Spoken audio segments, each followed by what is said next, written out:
dim-lit chandeliers glow. We'll sip our worries away, nice and slow. Your laughter ripples like sweet warm wine. In this jazzy sultry space you're mine. The saxophone croons a velvet tune, while melodies dance beneath the moon. We'll toast to moments both grand and small, in this hazy, lazy, jazz-touched hall. Let's sit together in the mellow night. We'll drink to love till the morning light. Every glass we raise a promise true.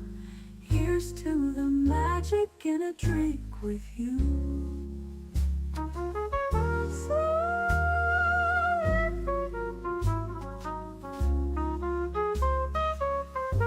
Your eyes, they sparkle with every click. Sweet rendezvous over a simple drink.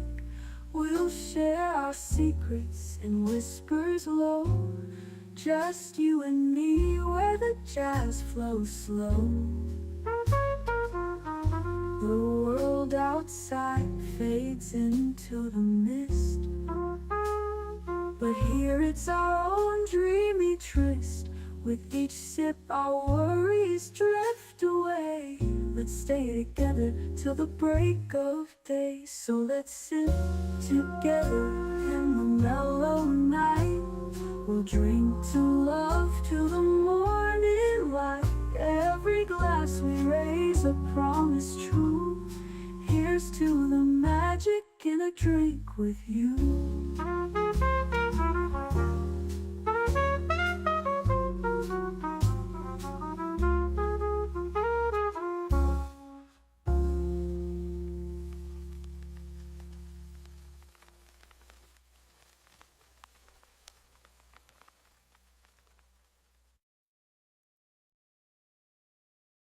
The following live stream has been approved for appropriate audiences. It may contain occasional strong language and may not be suitable for younger or more sensitive viewers. Viewer inebriation is advised, though not mandatory.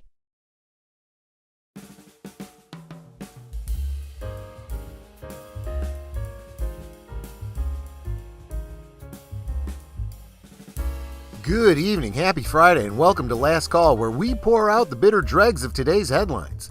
The culture war's raging, and it's uglier than a Ferengi in heels. Take Star Trek under Kurtzman, once beaming up to bold frontiers. Now it's just awkward DEI reboots that make audiences warp speed to the off switch. Then Kathleen Kennedy announces Indiana Jones has no future, right before her own exit curtain call. You can't write this kind of timing. And Disney? Walt's dream factory is a dusty relic, churning out flops while Bob Iger takes a bow to. The old guard's fleeing faster than stormtroopers. But stay tuned, folks. We've got some victories too, so top off your glasses. Get comfortable, and we'll roll this Canarble wagon right now. Last Call is streamed before a live audience. What you sipping on? Fireball. Fireball. That's great. So you take a tennis ball, a bowl, and lighter. Fireball.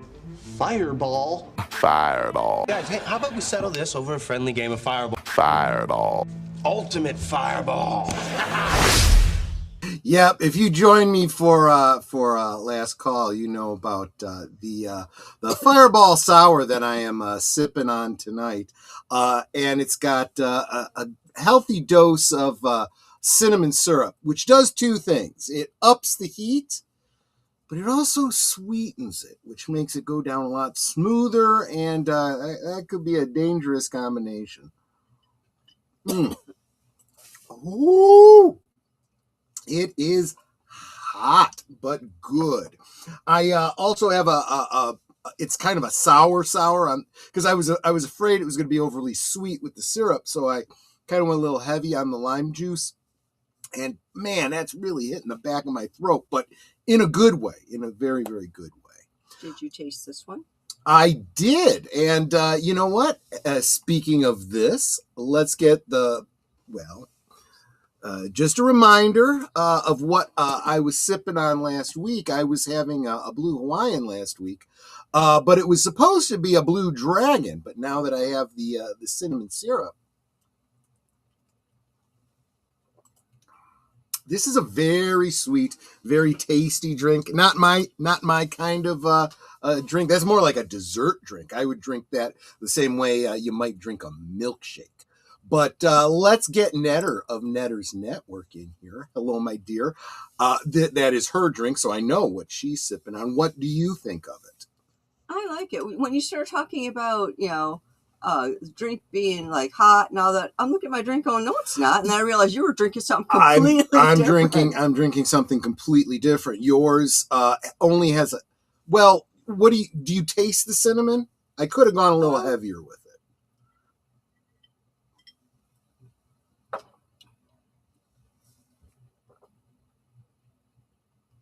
Tiny bit in the aftertaste. I should probably have gone a little bit. I'm going to try yours. Oh, give it a shot. That's the whole point. There you go. Just a moment, folks. There's a lot of lime in that. I told you, it hits the back of your throat like No, that hit the front of my throat. All I tasted was lime. But it also combines with that burn your tongue cinnamon too, so the two kind of go hand in hand. Okay, you got a wimpy tongue because my tongue's not burning from Well, we're going to do something else tonight as well. Don't go away, Netter. Netter is going to do a taste test. Okay, let me rinse my mouth first. Yeah, it's probably a good idea. Now, these are marked, and it is a clear alcohol, so you can see that it's marked. Try not to pay too much attention. Maybe in the dim lighting you won't be able to tell. But we have two different brands of coconut rum here. Netter has had strong opinions about coconut rum. Smirnoff sucks. No, it wasn't Smirnoff. No. It was was it no, I think it was in this case it was Captain Morgan. Was it Captain Morgan? I had gotten a Captain Morgan coconut rum you didn't like. No, I don't think it was Captain Morgan, but it was. What I didn't like is that the brand that she prefers comes in plastic and not glass. Unless you get the smaller container. Unless I get the smaller container, which isn't necessarily the best value. So I'm going with an alternate brand. Want to see what she thinks. Try this one first. It's clear. It is sure it's clear. not water. It's not water. Well, you tell me when you taste it.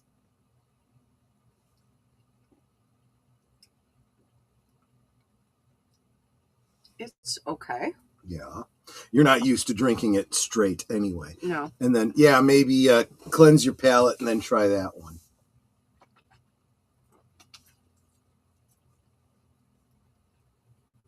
He's just trying to get me drunk, folks. I am. I really am.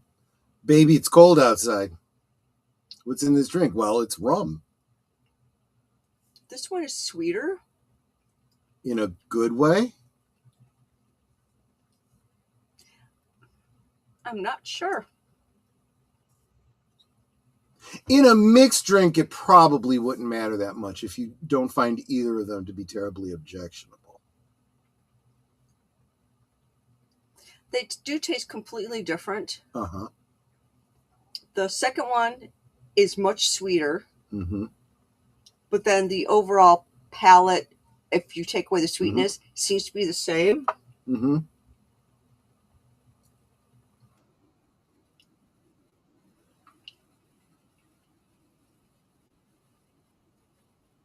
I think if I had to choose, you can only have one of these ever again in your life.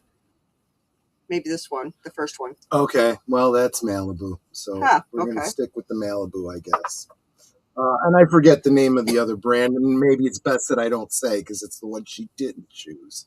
No sponsorship here, by the way, guys. So it doesn't really, I'm not really, pro or conning, but, if you want to sponsor the show, just saying. For Netter. And speaking of sponsoring the show, well, yeah, he is a channel member, but he's also the lifeblood of of the show's presentations, and that's Aged Boomer. How you doing, my buddy, and what are you sipping on? I'm doing fine. I'm sipping on a Coke. Just a straight Coca-Cola? Yes. I have to tell you, this was Bacardi. She doesn't like Bacardi. Well, throw them under the bus. This is one of the trickiest presentations I ever put together. But to be fair, this was my idea. So right? Can't blame me for that so one. I know. I can't. It's just I feel like I've been on YouTube over 5 years, and let's be honest, even before when I was just in chats, it was all about, they're ruining all of our favorite, True. That's true. things that we love, and can we Yeah. if we all get angry enough about it, maybe someone will listen, right? In a perfectly capitalistic driven world, that would be true, but they're fighting against the capitalism. What the other rum that you have is Kurtzman. Kurtzman, right? That was exactly. Drink number 2. That's right. You're absolutely right. But you didn't find it objectionable. You'll take that in a drink. Right? Yeah, it's fine. It's better than Bacardi. Definitely better than Bacardi. Bacardi tasted so disgusting. I'm loving this. Cinnamon sour. It's gonna be an interesting stream as we get into it. Let me say hi to the lovely people in the chat. Hello, lovely people. Starting with Jamie Lynn, I believe, over on Netter's channel. Thank you so much for being here. She was a new. Well, at least she was new in the chat. I don't know how long she might have been lurking, but she was new in the chat last night on Netter's Network. If you want to know what was in the box, you might want to go check out Netter's stream from last night. She did an unboxing. Was a little cult? What were you saying? Was it uranium that blew up your house? No, but we will get to the rads that we have to deal with. I see. Now. So you're saying that last night people were going, "Hey, what's in there? I bet it's something square." Exactly right. Yes, a little culture is what we need tonight. Well, I don't know if I'm going to be bringing you culture per se, but we are going to be talking about the culture wars, in particular pop culture. Pop culture, yeah, exactly. Which really is the foundation of our culture. He's going to culture the snot out of you. I hope so. What we've been ranting about for the past 5 years, I'm trying to figure out, where are we? What is the state of things? Has there been an impact? That's mainly the point. Well, I think what's most important is that I think a lot of our channels, we tend to seem like we're always being negative. But that's not the case. There is a lot of positives, there's a lot of wins, and there's a lot of hope. Speaking of someone who's always positive, Big Al of Big Al Presents, he says, have a great show tonight, my friends, and wishing everyone a great weekend. I hope you were lucky enough to have a great Friday the 13th stream just before this. Thank you, by the way, for the raid. You are always so wonderful and generous in that regard. Friday the 13th, part 5. Tommy Jarvis deals with his PTSD from the previous movie, which is not always something you get in horror movies. You don't always get a follow-up. You usually end up with the final girl either being killed off at the beginning of the movie, or you never see the people from the previous movie ever again, at least back in those 80s style slasher films. I forgot to ask you if you had a boot sponge before the show. I did not. Okay, I'll have to make you one. Well, yeah, if you feel it necessary, yes. According, oh, sorry. No, go ahead. What's up? According to who? I was just gonna say, according to Texas Chainsaw Massacre 2, the final girl in that died in an insane asylum.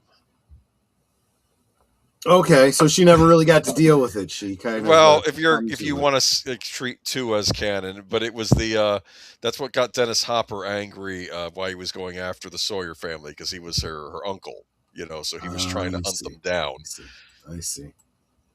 There you go. While huffing nitrous oxide, right? Hail Connie Clear, the Bird Woman of YouTube and Fluff Chick Productions. Wonderful Blue Wrench, saying hi on all the different channels. Thank you so much for that. Salute to you, Deleted Scenes. He says hail to the chat, and like, share, subscribe, comment, become a member, Gift a membership if you're feeling particularly generous. Yes, please do all of those things. Dropping the membership emojis, the fedora, the mumbler, the channel logo, and of course, the Canarble wagon. I'm actually pointing at my bar because the Canarble wagon is actually upstairs. It will be coming downstairs. Probably after we get back from MegaCon. And JBRPH1 over on Netter's channel. He is a wonderful supporter of both of our channels. Thank you so much for being here, John. It's always good to see you. Daniel Berry Sports Highlights says, Happy Friday! Sup, everybody? It is the weekend. That's what's up. What else needs to be up? We're gonna celebrate. We're gonna enjoy coming together in friendship around this virtual pub of ours. Robert's Infinite Realm says, What's happening, captains? Rough week. Saying, hey, might not last, though. I understand. Always remember, you don't have to stay, but I would appreciate if you came back and watched on the rerun. Catch up on what you might have missed. Don't want you to miss nothing.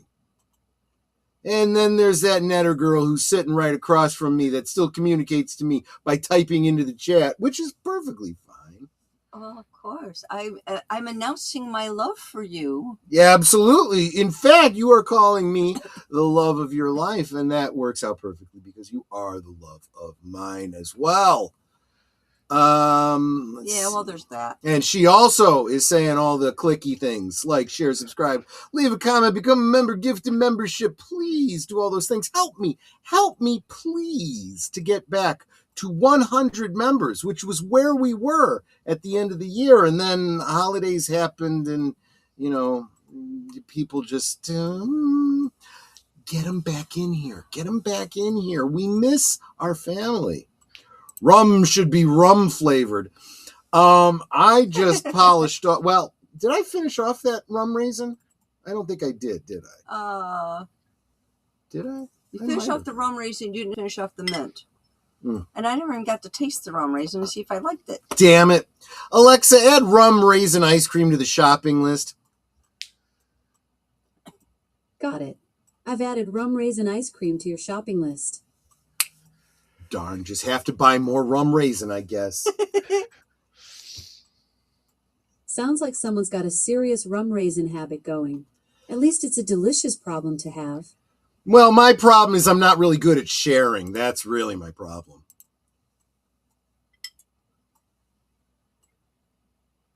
Hey, that's actually pretty relatable, especially when it comes to something as good as rum raisin. There's nothing wrong with wanting to savor the things you enjoy. Maybe you could get an extra pint next time so you can have your stash and still share when the mood strikes. Oh, I don't need the extra calories. Don't tempt me like that. Fair enough. I hear you on that one.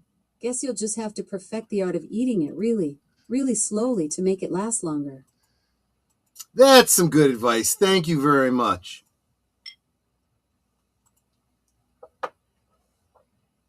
You're welcome. Hope you enjoy every spoonful of that rum raisin. Slowly, of course. Yeah, I think next week we need to talk AI again. This is freaking me out, man.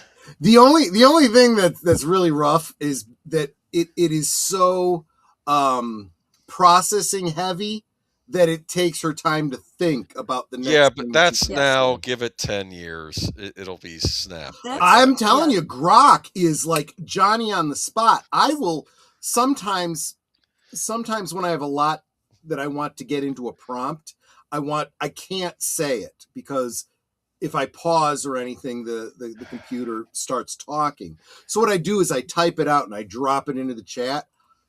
Literally, I hit enter and it's already answering me. And I'm like, how the hell are you that fast? But computers. Yeah, and what was just talking to Troy was our Echo Dot. That wasn't ChatGPT or anything. That was our Echo Dot. Yeah, ChatGPT does not have a lag like that, is what I'm basically saying. And it's like, I've actually had to school her for me. It's like, if I ask you a question, Give me the answer. Don't elaborate. I don't need to have a history. If I ask you the temperature, tell me it's this many degrees and shut up. Look, since the update on the Echo Dot, the two of them, it's like a mother and daughter in the house again.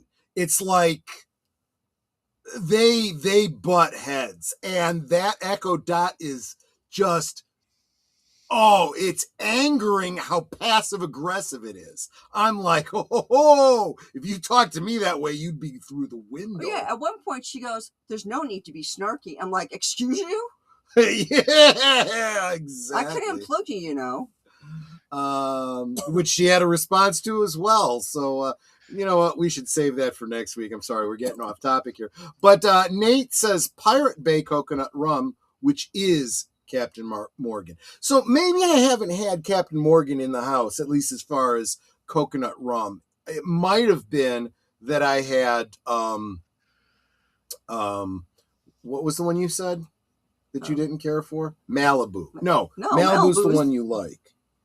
It was, wait, give me a second. It was Bacardi. She doesn't like Bacardi. Yeah, the Bacardi tasted so maybe next time I will get, does the big handle of Captain Morgan Pirate Bay come in a glass bottle? If not, I'm looking for glass. I only want glass. I'm tired of booze coming in plastic bottles. It's according to the picture on Google, it looks like glass. What it looks like is, you could have thump thump, or you can have ting ting, and you can't really tell. How's that going up? Thump thump or ting ting. Exactly.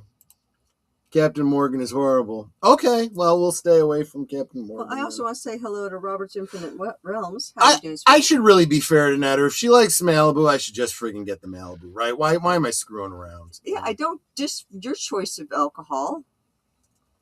But I am going to start buying you 2 smaller glass bottles instead of the big plastic handle, because I don't do plastic.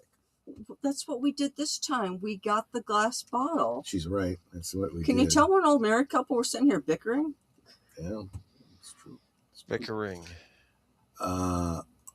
Welcome, Booger. Always good to see you, my friend. Although I did bring back a decent pineapple rum from a cruise once, I mostly used it for cooking. There's nothing wrong with that. I can see that. That makes a lot of sense. Okay, I have to read this going down because it's easier for me to do it here on YouTube than it is probably for you in EVMux. Jamie Lynn says, hi, guys. Yep. Guess who? Connie. I'm here. A little culture is what we need tonight. Poor Kathleen Kennedy. I don't know why she was replaced. Yo, Troy, what is up? Some of the earlier comments dropped off, so that didn't quite. No, yeah, but this is all one right after the other in my chat. Yeah, I get it. I wouldn't have seen it that way. Yeah, that's fair. That's fair. Then howdy, I don't know. LOL. Yep. Yes. Big Al, the country bear. LOL. Poor Big Al. And just to be clear, just in case this is confusing to anybody, because it might be, we are simulcasting. So I am, of course, on my channel. It's also broadcasting on Netter's channel. It's also broadcasting on Age of Boomer's channel.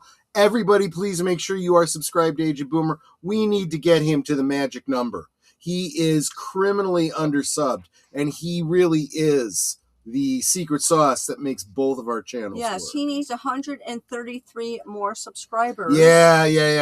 So get the word out for this poor guy, all right? But anyway. Did you finish saying hi to everybody? I have not. I'm still going through the chat here. Okay, I'm going to make you a boo sponge. Will we have to wear black tie to this culture war, or is it an informal affair? Let's just call it business casual. I'm okay with you wearing jeans, but it might not be a bad idea if you wore a jacket. Okay, maybe a polo shirt. You don't necessarily have to wear a button up and a tie. Not necessary. But what were you going to say? I'm wearing Snoopy pajama bottoms. That's okay. At least you're wearing bottoms. Okay. I am too. Don't be mistaken. I'm wearing bottoms too. We never know, do we? I wasn't, but yeah, you never know. No, what I was going to say is always remember, if you overdress, you can always take it back a notch. If you show up in a jacket and tie in a button down and you're overdressed, you can take the jacket off, you can roll up the sleeves, undo the collar, loosen the tie, or even take the tie off, and you're fine. Always. Doesn't work the other way around. You show up in jeans and a t-shirt and everyone else is wearing ties, you're screwed. Just saying. Kids, remember. Hey, everybody. Good morning from Hong Kong. Welcome, Keely Chow. Always good to see you, my friend. Always appreciate the fact that you're on the other side of the international date line. So as we're doing last call, you're doing first call, I guess. You know? Let's see here. Okay, yeah. So she's saying hi. See, it comes up slow, and I've got it on the fastest I can put it. Guys, guess who? I'm guessing it's Jamie Lynn. Good to see you. And yeah, she is broken up. Yeah, that's the part that I just read out. Yeah, no, I know. She's telling me down the stairs that she. Oh, and of course, Nate. Like, share, subscribe, comment, become a member. And if you were going to give a super chat of $5 or more, why not give a membership instead to make our family grow? Yes, I would absolutely appreciate that. That would be wonderful. My work week starts tomorrow with a double shift, 7 a.m. to 11 p.m. My heart goes out to you. Prayers to you. I'm here, and we are thankful so much to you for being here. Poor Kathleen Kennedy. Well, we'll get into how we feel about Kathleen Kennedy in just a minute. I'm glad I could be an ice cream enabler. Exactly. Troy, stop. You're arguing with an advanced fridge. I wasn't arguing. I was carrying on a conversation. And that really was to set the stage for next week's topic, where we bring you an updated AI update. Yep. Yeah, Pirate Bay does come in glass bottles. That's a plus. That's a plus. But you know what? I'm not gonna subject her to it. If she likes Malibu, I'll go with the smaller glass bottles for Malibu because that's what she likes. I have a Big Al Country Bear beer mug. That's awesome, my friend. No, see, I hate this because when someone drops the notes, I assume it's a song and I don't know it. Otherwise, I would sing it. There was blood on the saddle, blood all around in a big puddle, blood all around. It's from the Country Bears at Walt Disney World. Well, there we go. Five Nights at Freddy's. Well, there you go. You need to speak up.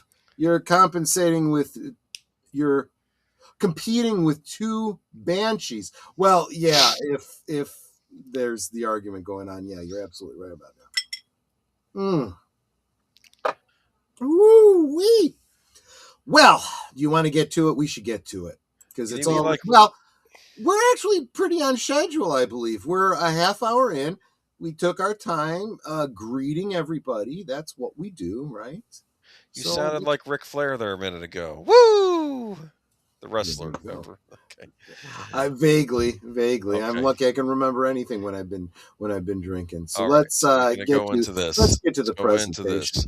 State of the Culture War. I want to go back. I think back to Lost when they did the flash forward where they had actually left the island and Jack's like, we need to go back, and it's like I want to go back in time myself to before all this nonsense happened, which would have been 2013 or 2012, maybe. That was before all this nonsense started up. Renegade Raid, welcome. I want to say hi to Lieutenant Giratina. He used to be a working man. He used to be a sergeant, but now he's an officer. So welcome, Lieutenant Giratina. It's good to see you, my friend. And do you remember what happened in 2012? I don't remember what happened yesterday. Disney bought Lucasfilm. Oh, that's right.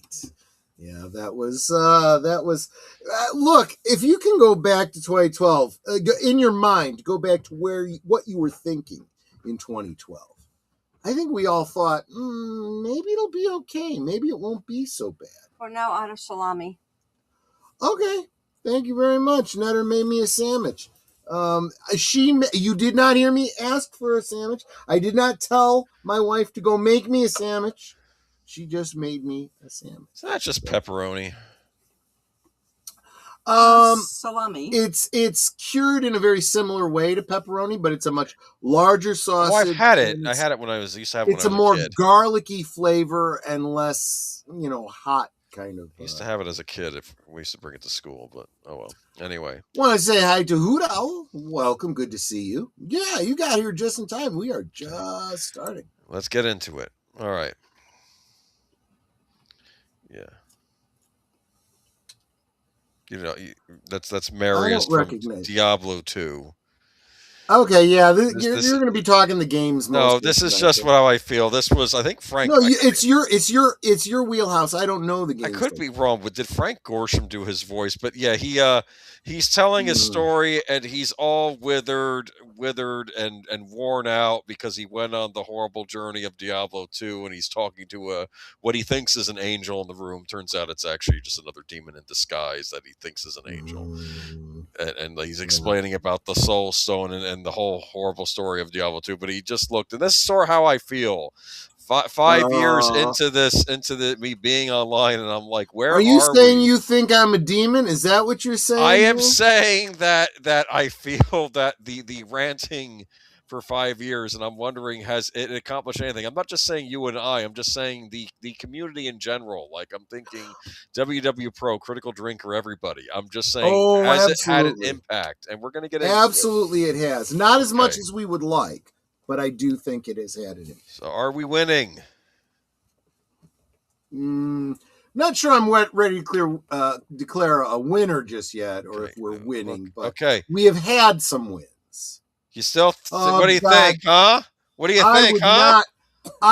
When he is on that Star Trek cruise, I do not want to be stuck on a boat with this dickhead. He really is. I mean, he even looks like a. This is a clip from someone who looks like she's got like coral shells on her head. I am not necessarily having a problem with the look of this alien species. I'd have a problem because I'd ask her out for seafood, and it might be offensive. You're right. You're right. In a show like this, it would probably be exactly that. Well, it's replicated surf and turf, and it's like, I don't care, and it's like, I don't care. Well, I mean, it's the same thing as vegans, trying to eat products that taste like meat. Oh, you can't even tell the difference. Well, why would you want to?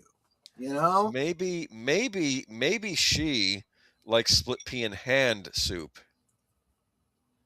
Like in the Conan the Barbarian movie, the hands and the director called it split pea in hand because there were hands in it because they were cannibals. Anyway, going on. Well, I was just gonna say, we're probably gonna talk about Fallout later on, and there is a perk that you can take. So still think so. I was just putting it up there because just let's rip the Band-Aid off loss.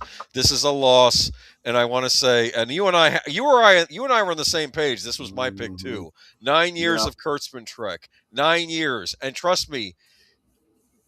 We're going to get it next year, which means it'll be 10 years come next year because we're going to have the final season of Strange New Worlds and the second season of Starfleet Academy, and they're both probably going to come out next year. I do want to bring up 10 years of Kurtzman Trek.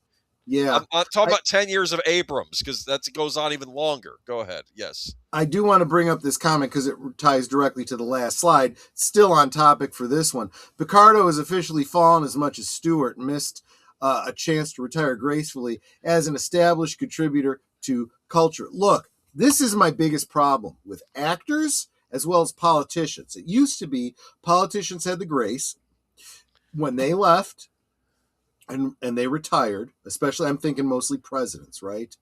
They didn't come out and bash the new guy. They didn't come out with their opinions. They did their time. They're done, right? And let's face it, there was a lot less opinions coming from Hollywood, prior to, I would say, a certain point. But you're absolutely right. This was the guy who was, if you guys remember correctly, the one who was SA'd by the evil gremlins in Gremlins 2. Think about it for a second. Think about it. That was him. And he was in a lot of other movies before he was in Star Trek Voyager. Sure. But he was the prototype for the holographic doctor, and he should have just played his role and then shut his mouth and gone away. Now, I will say this in reference to this. I do understand an actor taking a job. I do. But let's pay attention to what Holly Hunter is dealing with right now with taking her role. I think she is regretting even taking the role. As attractive as she is, and she, let's just say Starfleet Academy, I'm getting kind of, just saying, okay, Yeah. So here we go. Let's go to. I'm not going to spend too much time, but yeah, there's the latest of Starfleet Academy. She is still a very beautiful woman. I mean, she always has been. Yeah, but hate these uniforms. Hate these uniforms. I tune into Jester Bell. She's been unfortunately being forced to cover every episode because they gets the most views on her channel, and I'm hearing all the horrible details on Starfleet Academy. I think the last thing they did was they did something with Cisco from Deep Space Nine, and it's like, just stop. They're going to leave nothing left for any future writers to tackle, which maybe is the point where they just have to make a clean break. Which I know Nerd Cookies did a video about that. How supposedly the movie where they're working on is going to be a clean break from prior Star Trek, and I don't know if that's good or bad. I'm wondering. See, you can't TNG was a kind of a clean break when it started, so let's not say that's a bad. It kind idea. of was, but it was still in canon with the original series, and I kind of wonder: are they trying to walk that same tightrope? Are they trying to do something that the fans could, in their headcanon, see as being connected to any and all of it, or are they saying it's not connected to any previous movies? Yeah, it's technically original Trek canon, but you don't have to have seen any of it, and none of the characters carry over or any of that kind of stuff. We're not going to know anyway until this is. But okay, so is this okay? What is the winning side of this coin? I guess that's what we're going to say. Audience has rejected Kurtzman. It absolutely has. Yes. There have been a number of articles that have been coming out about it just being torn apart. We've had so much shill support for things, but it's very clear that it's not just the so-called toxic fans that hate it. The general audience is like, this sucks. Well, this sucks. Well, yeah, Booger, you're making a point. Holly Hunter, she can't say that. Paul Giamatti's on the show. Paul Giamatti's a great actor. He was John Adams in that HBO series. He was the orangutan too in the newer. But even he can't save this. No, he absolutely can't. Starfleet Academy Nielsen rating show a complete. Okay, wait a minute. I'm trying to keep up with the chat That's here. Fine. Jamie Lynn, or should I say Connie? Sorry, I don't know. How do you want me to refer to you? I don't want to assume your identity. Because unfortunately we have to deal with these @ tags from the platform. She says, I love Trek. Do you have a particular feeling on the new Kurtzman Trek? Or are you talking Trek in general? Because let me tell you something. If you are a fan of anything up to and maybe even including Star Trek Enterprise, you're probably in the right place. Let me just tell you. And so does Netters. I don't know. I see. Unfortunately, there's a delay between what we're saying and when your comment comes. You are seeing things 15 to 30 seconds after we say them. And then by the time you type, it could be a minute or more. And I can't remember that far back, especially with all I've been drinking. So I just, but Elastigirl in space. Yes. Maybe it's because it's her voice. Maybe it's because of the way they draw her, but she's got that appeal to older audiences appeal in the in Incredibles. I'm just saying. I wouldn't be surprised if there isn't some adult material out there about that. So, Nielsen rating show complete disaster for Trek. I'm not going to read from the article. We're just basically going by the headlines. Sure. But this is WDW Pro. I believe it's a disaster. I've heard no one, like, I don't want to say, but I go after even people I hear on the street or maybe at my workplace. And like when Star Trek Academy gets brought up, people say, I heard it's really bad. Everyone knows the show is bad. This is not even like, and this is coming from someone too. I tried giving Discovery a chance. I tried giving Picard a chance. I did. I watched the first 2 seasons of Discovery, first season of Picard, and Discovery didn't start out great. There were some good ideas there, but it got worse. And then season 2 was a disaster. And then Picard was for sure. Picard was a very mixed bag because the 3rd season I kind of liked. The fans all mostly kind of like too. I didn't bother.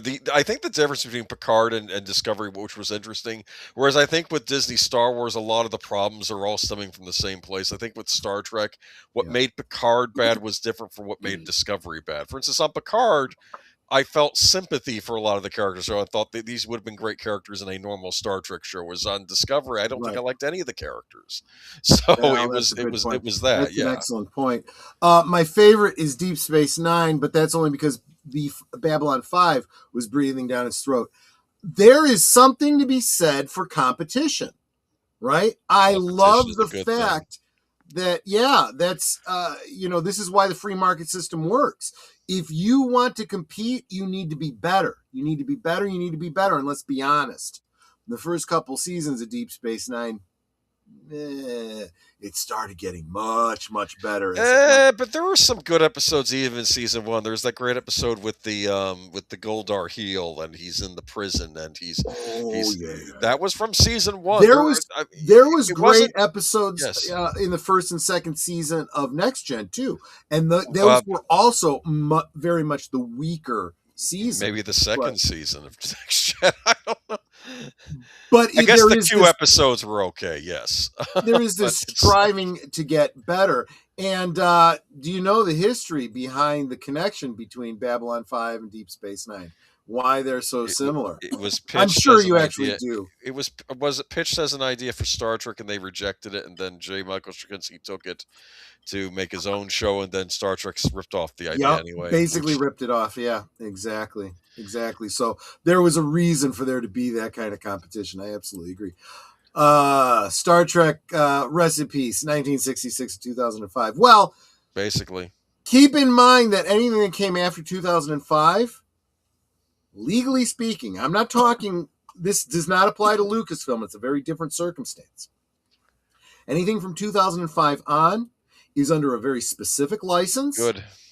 And when they don't renew that contract with J.J. Abrams' Bad Robot and Kurtzman, whatever the hell his company's called, they can Secret Hideout. They can no longer refer to that stuff in canon. Good. It necessarily becomes decanonized for legal reasons. That's fine by me. That might be we may have Star Trek 1966 to 2005, and then I don't know 2027 to ongoing. We'll see. Just have Romulus be an existing. You know how you cure this up in your next Star Trek? Just have Romulus be an existing. My planet. Gosh, you are so right. Blow up Romulus. Just have it be there. They are androids. I have made this comment. It's the same with the Highlander before this current reboot that's coming. Right? They had the first movie was a classic. The second movie, Zeist. What the hell? And then the third movie starts out with a voiceover from Christopher Lambert in the days after the death of my friend Ramirez, blah, blah, blah, there blah, you blah, go. blah. And basically what he's saying, wink, wink, nudge, nudge, that whole last movie, bullshit. Didn't happen. Doesn't exist. So, Starfleet Academy. No, she's got shoes. I picked one with shoes. But she's still sitting in the captain's chair like a dumbass. I like this review, and this I would love to see. Do you know what a drill sergeant or an officer would say to anybody that they saw doing this? Yeah, I know she's an admiral, but you know what? Doesn't matter. No, it really doesn't. There is a scene on TNG when you see Picard in his ready room, and he sort of has his feet up and he's relaxing, and then someone rings the bell. He straightens himself up to get all proper and says "Enter," because he knows he can't be seen like that. What I love about that is it's that tacit acknowledgement that, let's face it, officers really do this, but they maintain decorum when they're seen. That's it.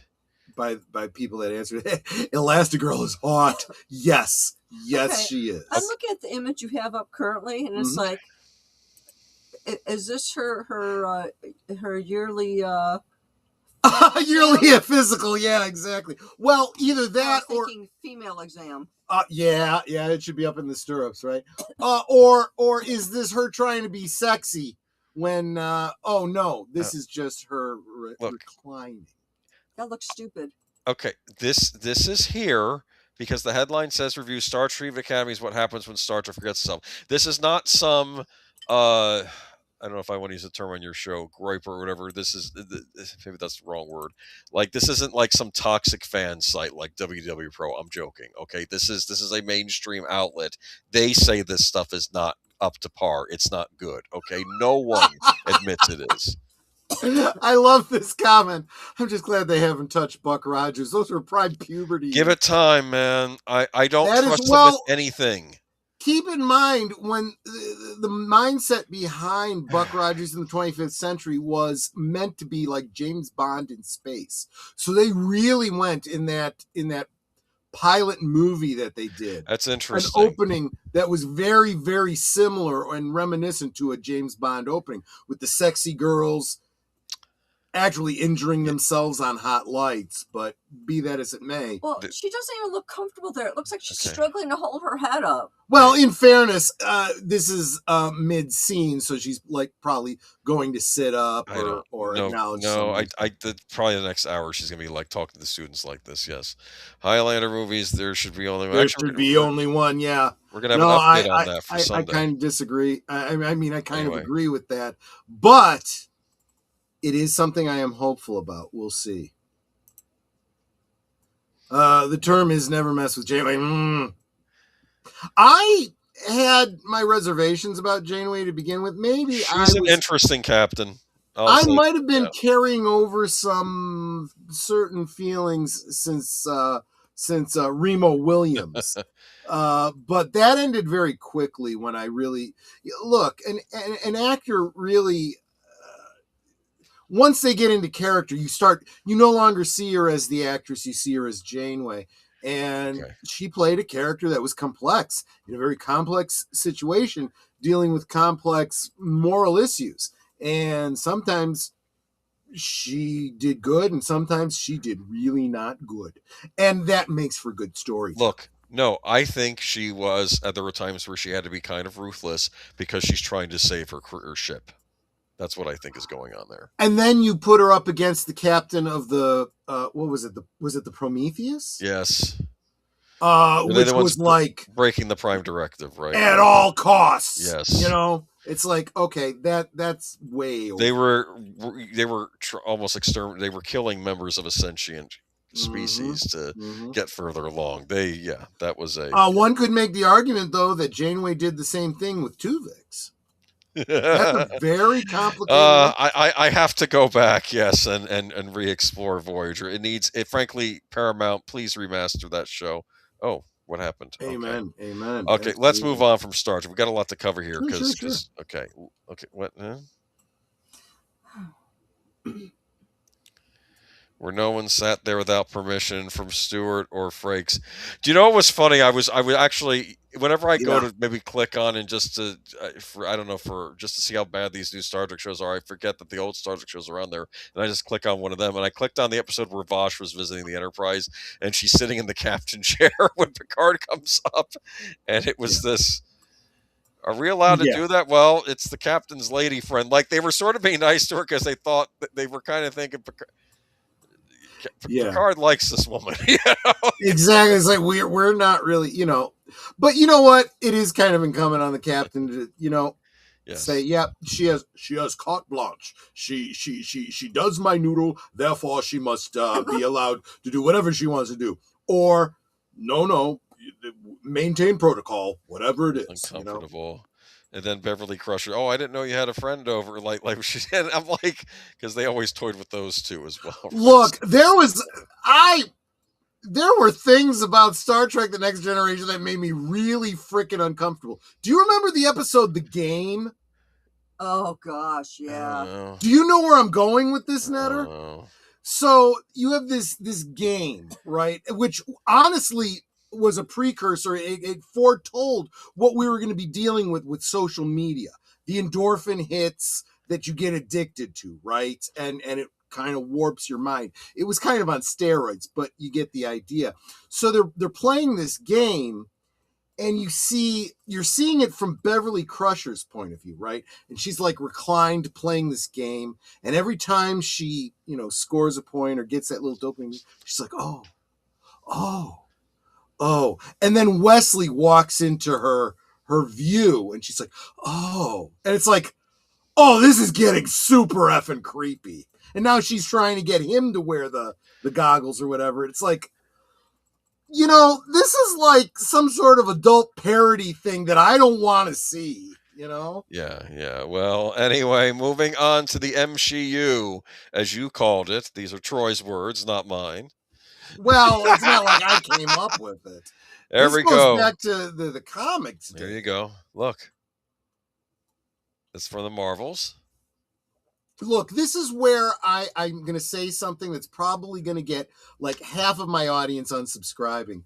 But, as long as we're looking at her from the waist up, I've always kind of thought that Brie Larson was kind of attractive. No, I don't think she's. Do you want to sleep in the car, dear? Okay. Blonde hair, blue eyes. Okay. I do have a type, Anyway, I've ceased picking on Brie Larson because she's at least calmed down and she is down, a great example of someone who I've stopped picking on her. Well, true. In the beginning, but I think recently somebody who realized, yes, exactly. Someone who realized this is not good for my career. And she has humbled out in a big way. To be fair, I don't have anything against the other two actresses here either, especially the one playing Ms. Marvel, who I felt probably knew more about the Marvel Comics canon. Everything that I heard about from behind the scenes, was like, it's like I was liking her as an actress, kind of the way I feel about Henry Cavill being like a big fan of these things, and then just quitting series because they were not being true to these things. But anyway, let's move on to then we have the Jane Foster Thor situation. I want to couch this in context. Keep in mind that these are all stories from the MCU era comics. Of the comics.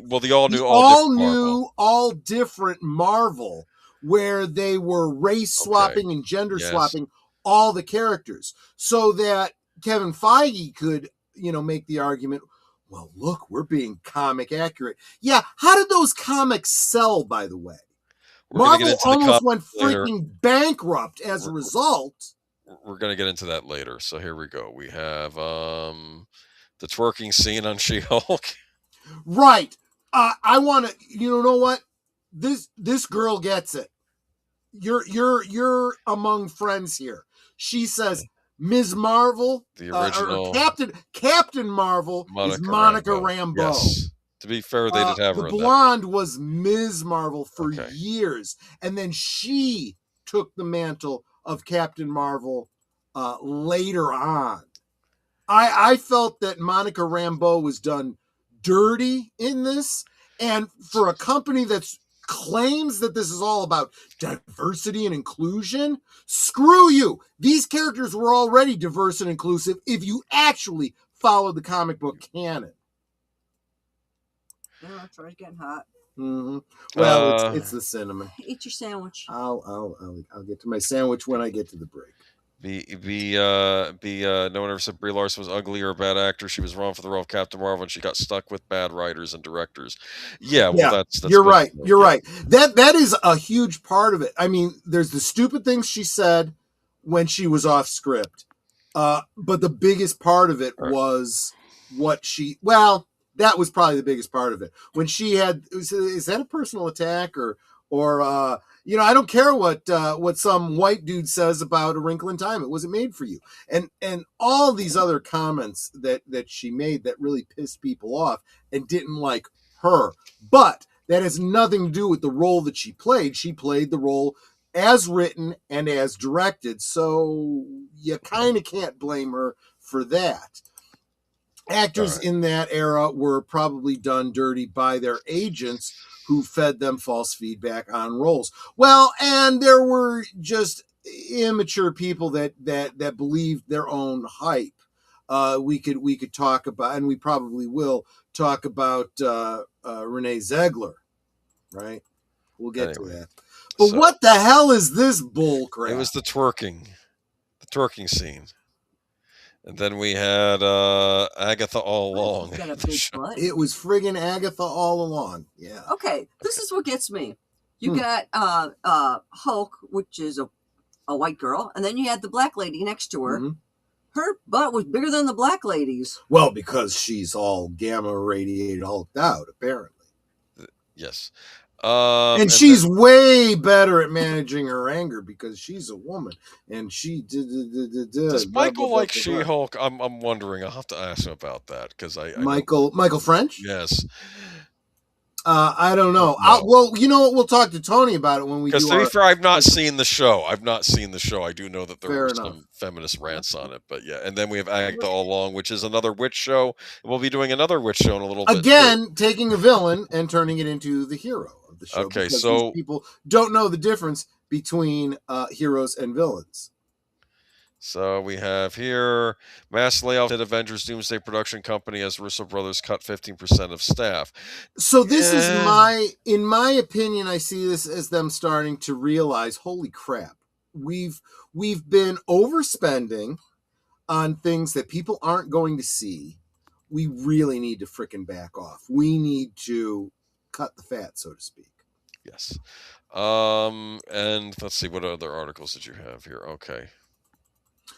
Booger Marvel was a bad choice for the demographics as well. The ticket payers then had already grown up with Rogue after killing her. Yeah. Oh, well, there's all that. She-Hulk star claims Marvel wanted her back. The evidence tells her star. I remember when this was first announced, you weren't necessarily against it because you thought you knew Tatiana Maslany from other shows and thought Tatiana Maslany was in a show called Orphan Black where she played clones, right? Clones of the same person, and they were all brought up in sometimes different cultures, very, very different.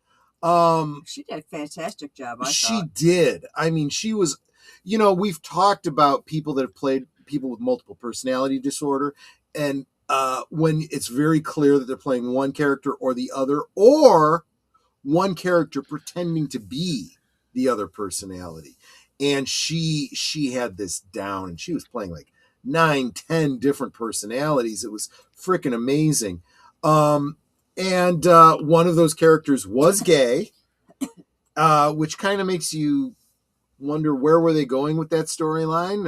Is gayness something you're born with or not? Is it genetic or not? What were they trying to say? Don't know, don't care. I thought she was really great in that role and very, very attractive. And I said, you know what? She's going to make a great She-Hulk. And then I saw what they did with She-Hulk, and I was like, the fuck is this? The only thing I'll say is it was kind of funny how the writers actually, I think, didn't they attack Kevin Feige in the actual show? They broke the fourth wall. They kind of did. And it's like, dude, what the hell's wrong with you? That's your boss. Are you in charge or not? You feckless dumbass. All right. Then moving on to Ironheart. I keep forgetting these Disney Plus series exist. I know they're doing Wonder Man. If you weren't like a diehard Marvel fan and subscribing to Disney Plus, you had no friggin' clue.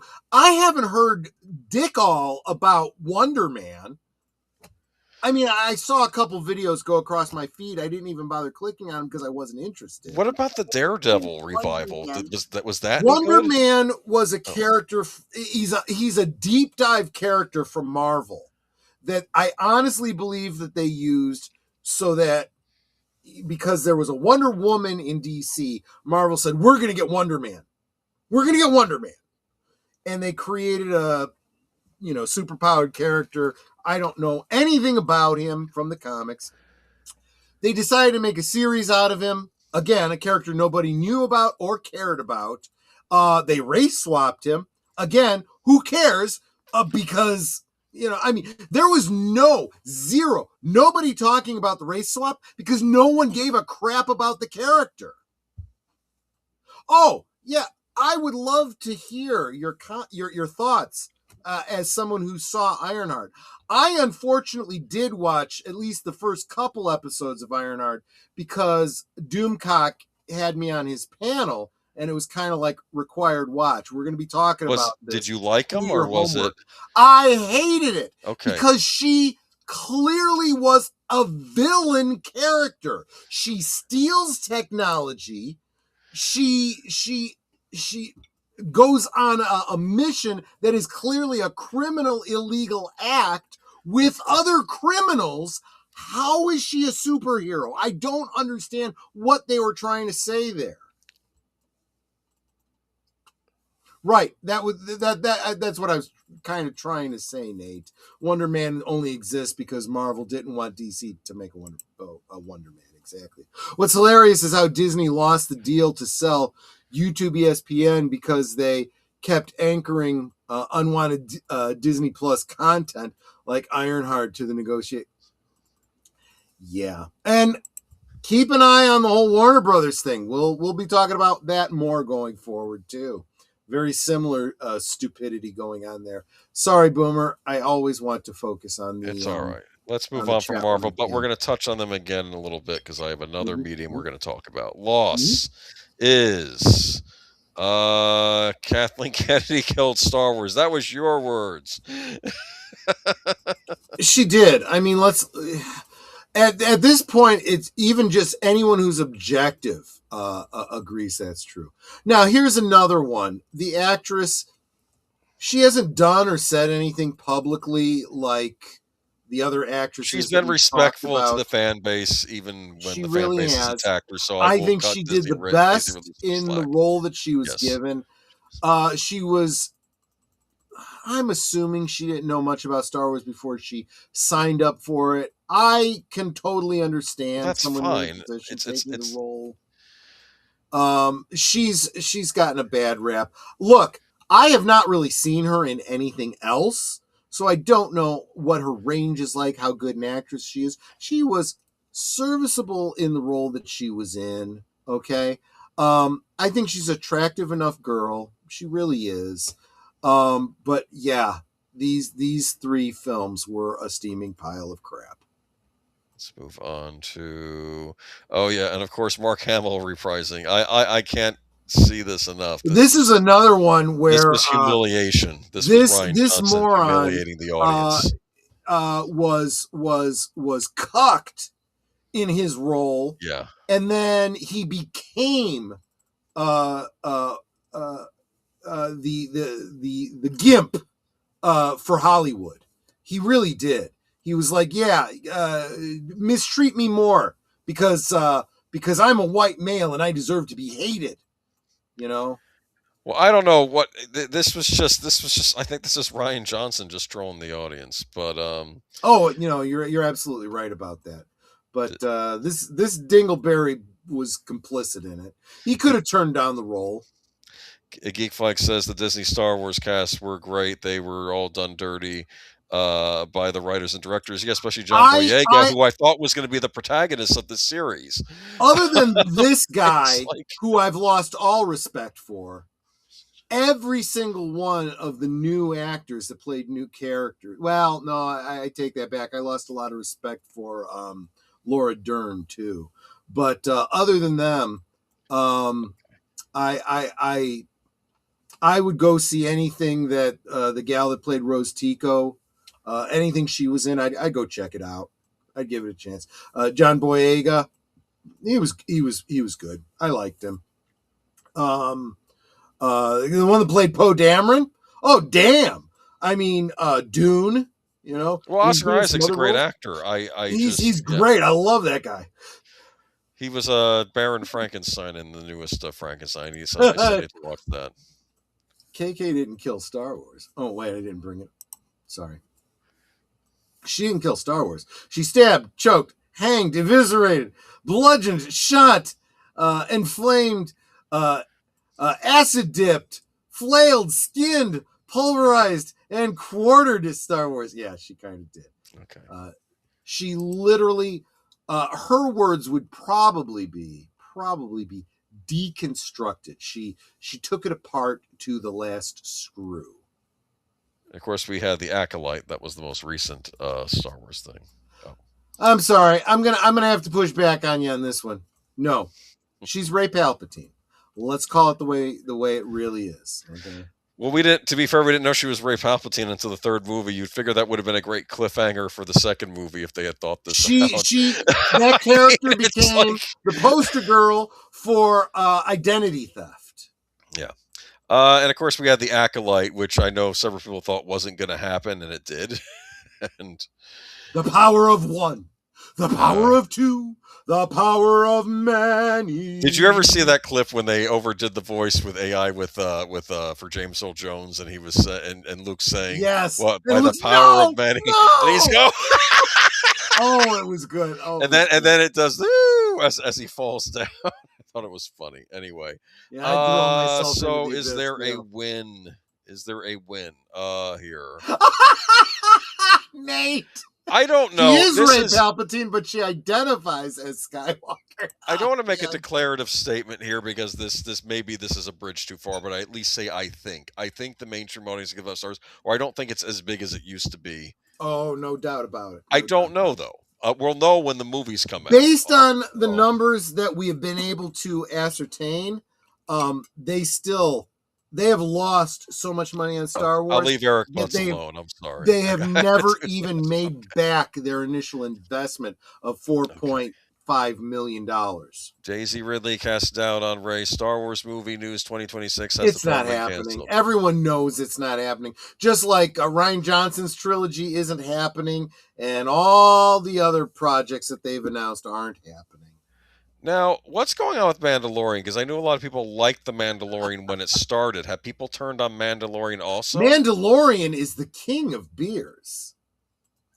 No, I'm serious here, though, because you liked the first two seasons. Was it? I love the first two seasons. I was all behind it. I literally have a Razor Crest sitting on my bar.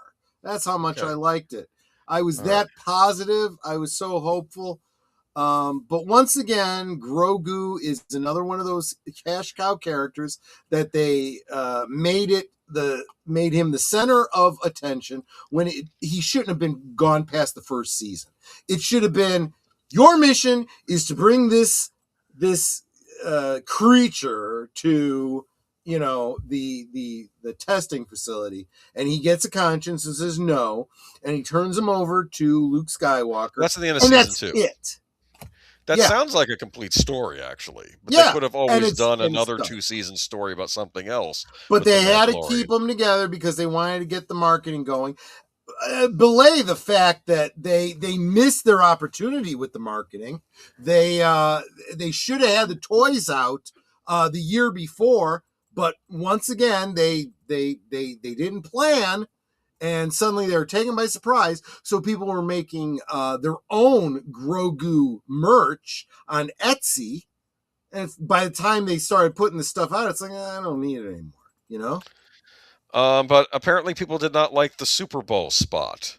And I don't know why. I mean, I have to almost give them points for doing a Super Bowl spot because Warner Brothers did not do one with Superman. There's nothing inherently wrong or offensive with it. The problem with it is it's very tone deaf. It's the folks, and I want to say it was Lou Wasserman's Ghost, but I'm not sure. I might be misattributing. Somebody on the panel at WDW Pro's channel was talking about it and made a brilliant observation that this is the kind of commercial you do when you are on top of the world, you aren't struggling, you have a built-in audience, and you know it's going to be a blockbuster. So you can do a tongue-in-cheek, fun little, thing. Two problems with this. First, that ain't the case. You need to get people to want to see this, because right now, people are not interested in this piece of crap. Really, all it is the next season of The Mandalorian trimmed down and released in the theater. Seriously, that's all this bullcrap is. And as for the last couple seasons, screw that movie. I ain't going to see it.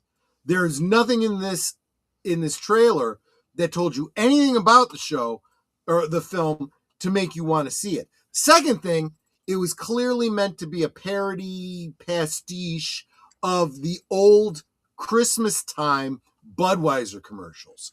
That would have been awesome if they were airing this two and a half friggin' months ago at Christmas time. You dumbasses. Who the hell is in charge of marketing over there? Yes.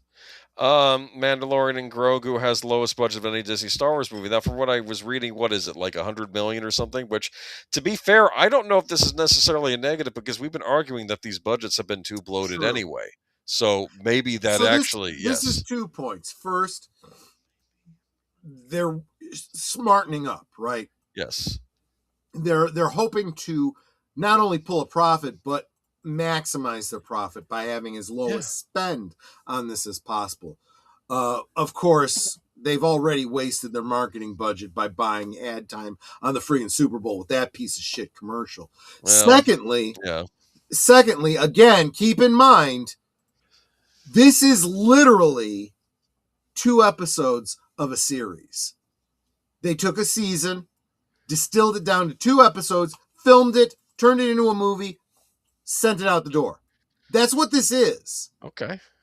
So, yeah, it's going to have a much lower budget than a full-on feature film. But let's face it, if you look at the budgets for all the movies that went before this from Lucasfilm, it was about time they got their heads out of their asses and started right-sizing their budgets, because they're not pulling in profit, period. They are losing money on every single movie. I think Indiana Jones, you could have gotten 2, maybe 3 movies out of the budget for the one they did.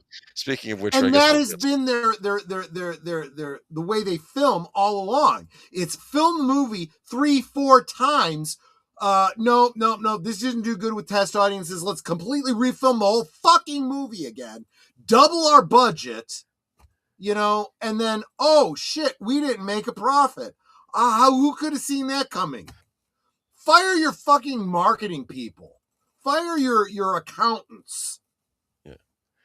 So another loss was Indiana Jones killed by Kathleen Kennedy. That was in your notes. To be fair, I had Indiana Jones on my list too. She said so herself. Signals effectively dead at Lucasfilm. Future projects canned after Dial of Destiny flop.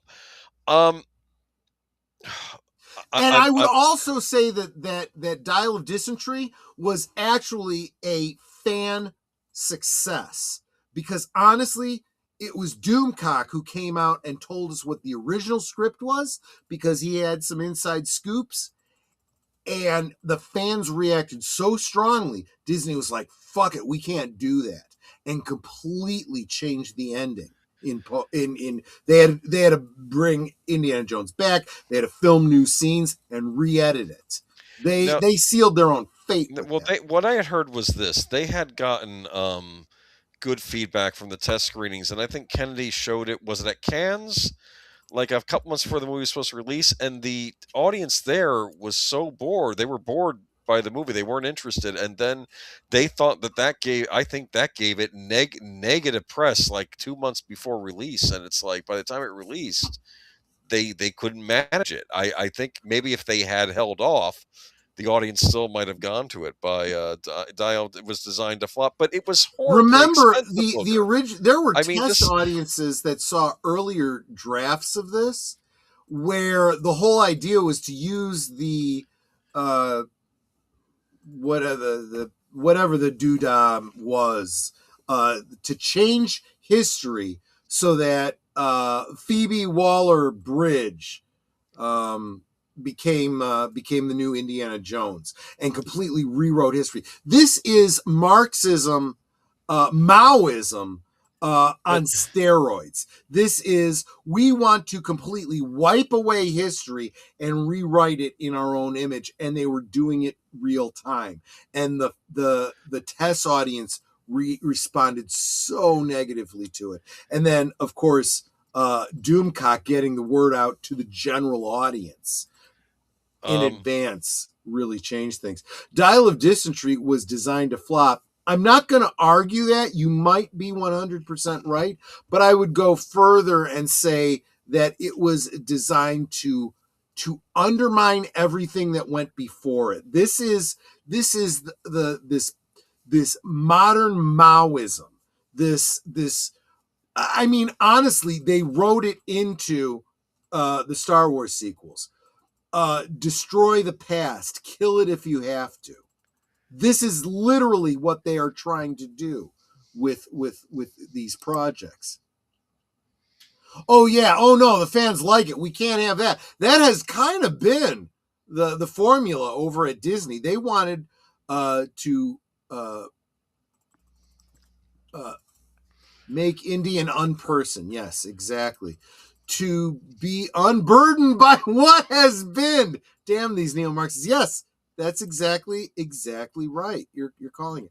Obviously, I have seen Indiana Jones movies, and I have them on DVD, and I saw the Dial of Dysentery at the movies recently. The fact that you have them on DVD, another point in your favor. Another reason why I think you are among friends here. Because why?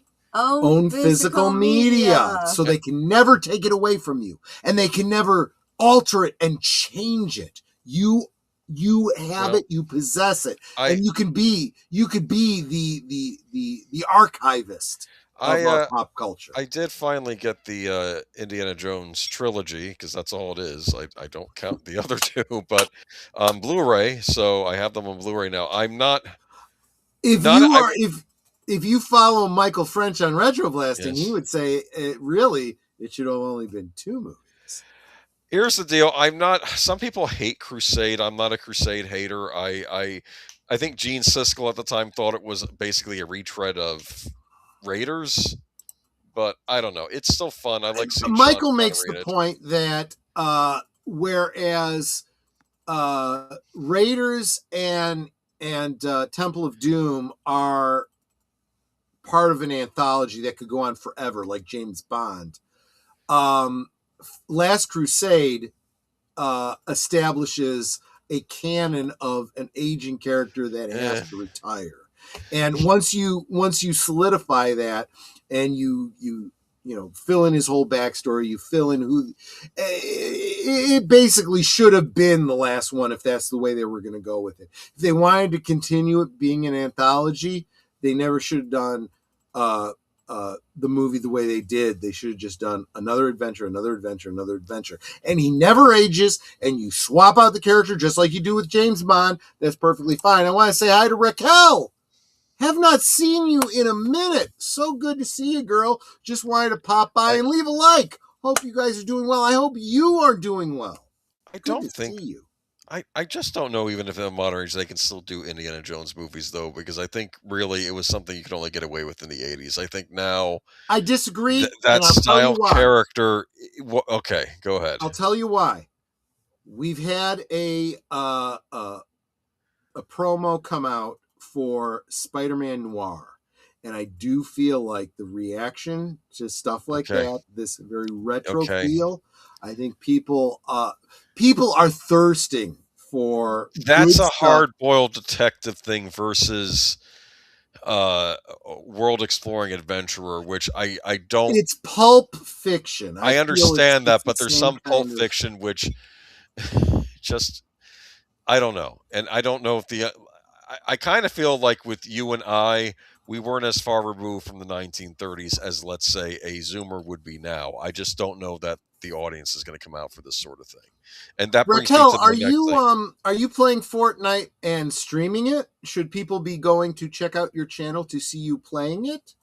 Go ahead and promote yourself is what I'm basically saying. As soon as this stream is over, I don't care how drunk I am. Netter and I are going into the wasteland. Okay. Yes. Anyway, let's move along because we got a lot to get through. The Win, nobody cared. I'm sorry. I think no one cared about this movie when it came out. I kind of have that Harrison Ford clip in there. And Kathleen Kennedy is now out. It's real. Not that it matters. I don't think this changes anything at Disney, but that's from WDW Pro. Yeah. Kathleen Kennedy officially leaving Lucasfilm. Yep. Dave Filoni's taking over, so new boss, same as the old boss. Disney killed by Iger. I don't know. I don't even know. Dude, I had no idea how far back Iger was fucking up our favorite franchises. You're mad about Twin Peaks. I saw that, yeah, he was the one responsible for effing over David Lynch. Going into the second season of Twin Peaks. Join us on Tuesday night on Deleted Scenes and Affiliates for Live from Sparkwood and 21 if you want to hear more about that. Yes. Disney killed by Iger. And I just threw some of the this was Lightyear. This was such a Turning Red, another Pixar. Oh my God, these movies did so poor. They all lost me. And of course, Snow. Oh, those friggin' nightmares. But yeah, Iger's out. I don't know if I have an accompanying article for that. Okay, so he's out now. I don't want to spend a lot of time on this. I don't know whoever takes over Disney but next is he? Better. Here's the question. I think he's doing the same thing he did with when Chapek. He left with Chapek as a figurehead. I think he's putting figureheads in. He's staying on the board. He's still going to be in He's going to be in the office with the shower so he can go to the premieres. Right. They're mad at him over Kimmel, though, over the whole Jimmy Kimmel thing, because they say that you capitulated. So even the Hollywood left that were normally on his side were mad at him. So I don't know. There's no winning. There is no winning. You can't satisfy the mob. You think you can, and they'll find reasons to still come after you. Oh, well, I'm not going to read that geek flag, but I see what you're saying. Okay, anyway. Yeah, I won't bring it up either, but yes. Iger orchestrated massive IP and studio purchases with no positive return and chased out the talent at Pixar. Yeah, well, I think the bigger problem is, I from a business standpoint, the initial idea of acquiring cash cows makes a lot of sense, but it doesn't make a lot of sense to acquire a cash cow and then fucking kill it. Let Boomer talk. Yeah, anyway, do you want to do your promos now? Because maybe. Are we at the end of this? We're not at the end of this thing, but I don't know if you want to go now or if you want to wait. Yeah, let's go ahead. Guys, okay. I do this from time to time. This one's a little bit longer. Give me 4 minutes on this one. That gives me a chance to eat my sandwich and kind of get a little bit of a boost sponge in here. But this lets you know what you've got coming up for the week, okay? That you can look forward to. So give me 4 minutes. I'll be right back. You are watching Last Call, streaming every Friday night at 9 Central, 10 Eastern. Come on in, pull up a chair, and have a drink with us.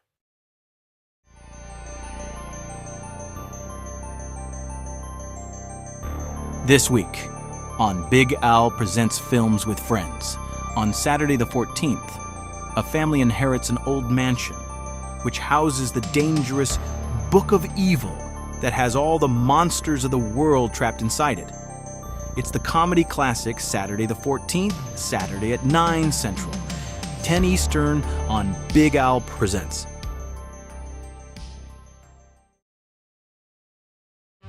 Every Sunday evening, Aged Boomer and Last Call with Troy Pacelli bring you the rundown of the week's geek news, or at least what they think is interesting.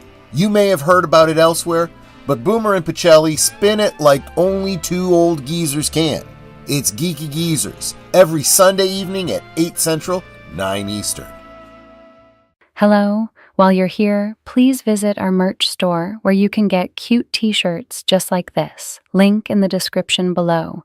Or use this QR code on your mobile device. Hope you find something you like. This week on Last Call presents Doctor Who, the TARDIS arrives on Earth in the 13th century, where it is claimed by famed explorer Marco Polo as a gift for his employer, Kublai Khan. Polo hopes to finally buy his way out of the Khan's service, but if he succeeds, the Doctor and his friends will never be able to get back to their ship ever again.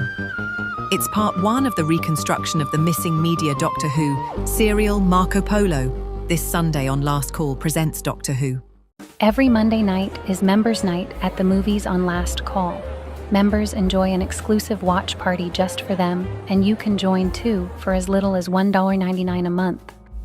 This week, the members will be watching the film that was just edged out of first place by 1 vote last week. A famous rock star falls in love with a psychologist who has never heard of him. It's Rick Springfield in his sizzling motion picture debut, Hard to Hold.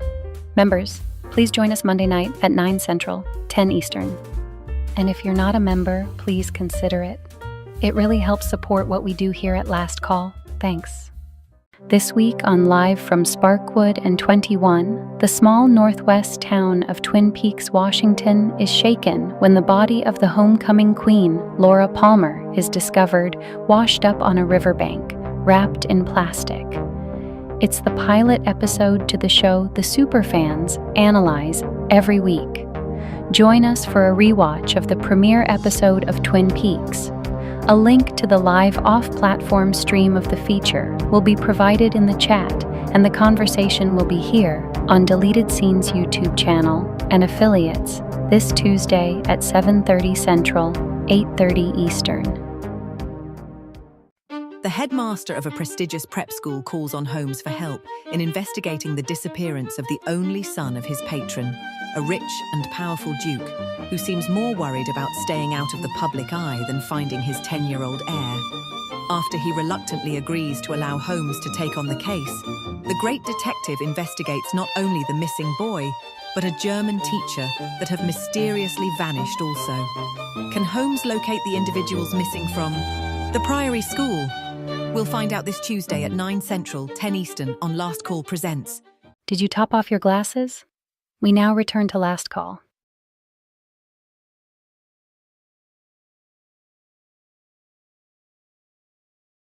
Not eat it. Sorry, I guess I didn't set the forward to the rest of the presentation. My apologies. No, I finished my sandwich.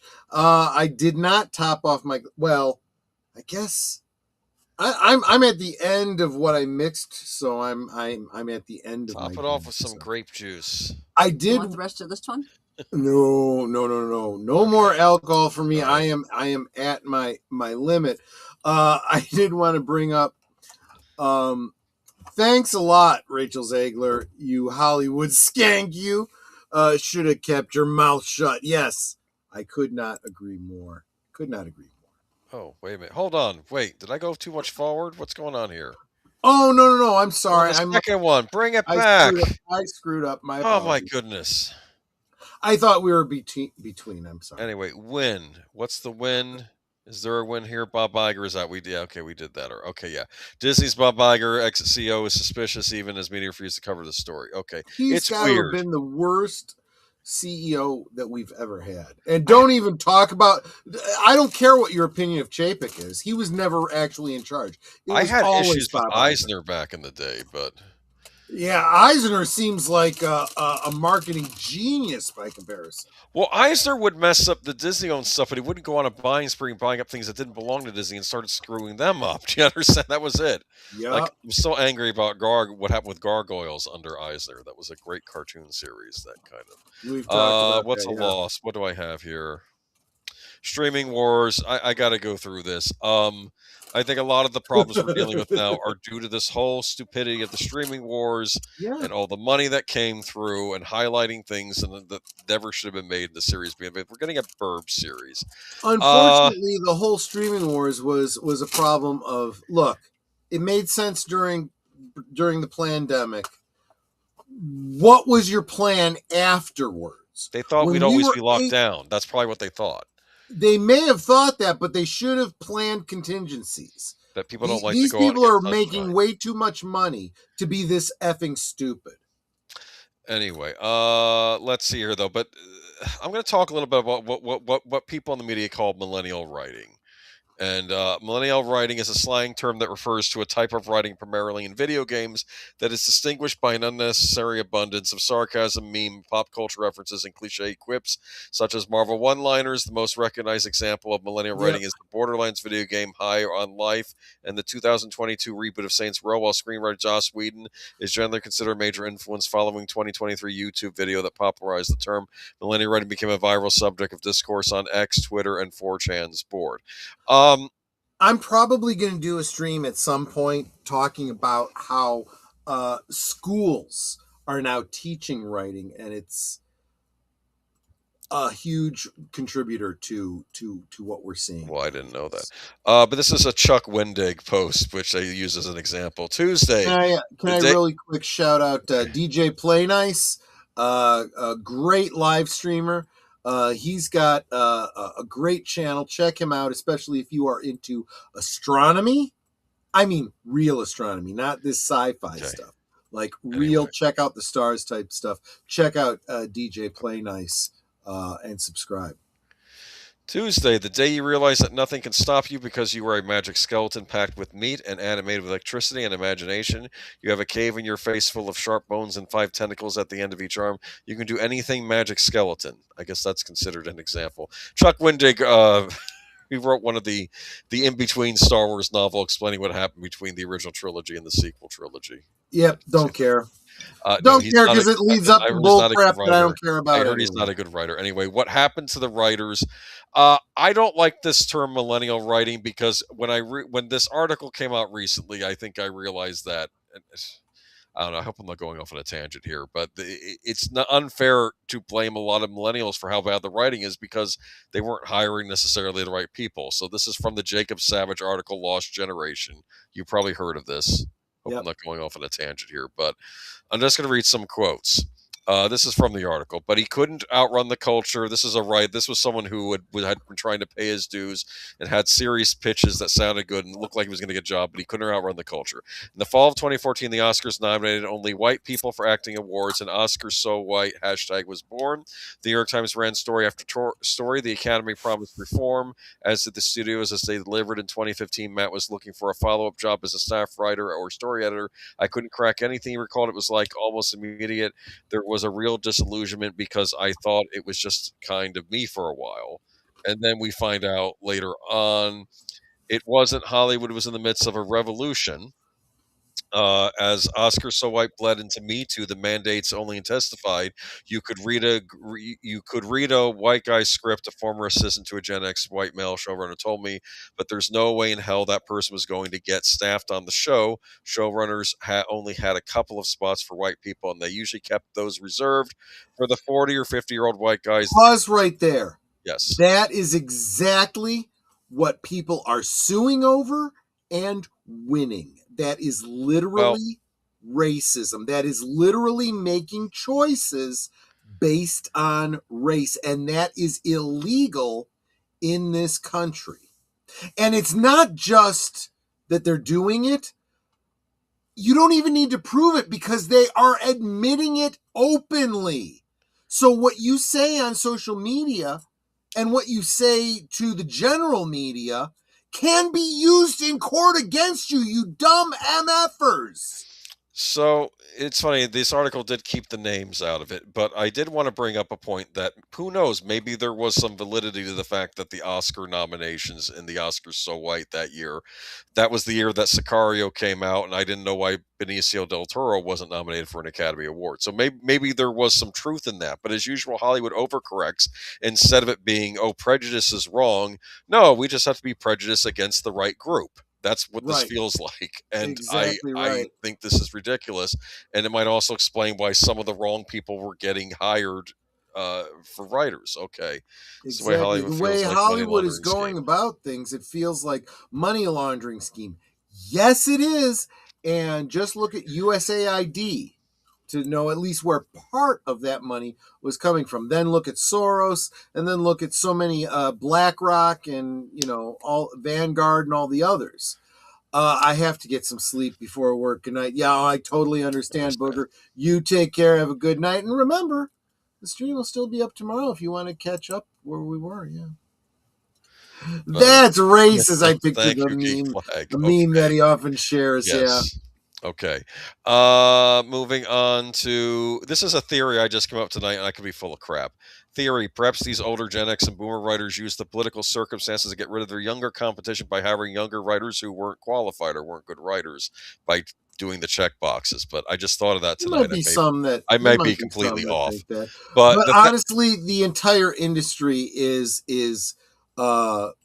focusing the Maoist propaganda model. They are literally trying to alter our culture and overturn our way of governance. Well, it's funny. They, I remember. I forget what podcast I listened to. It might have been Lotus Eaters, but they were making a point about. We can go to the next slideshow next, by the way.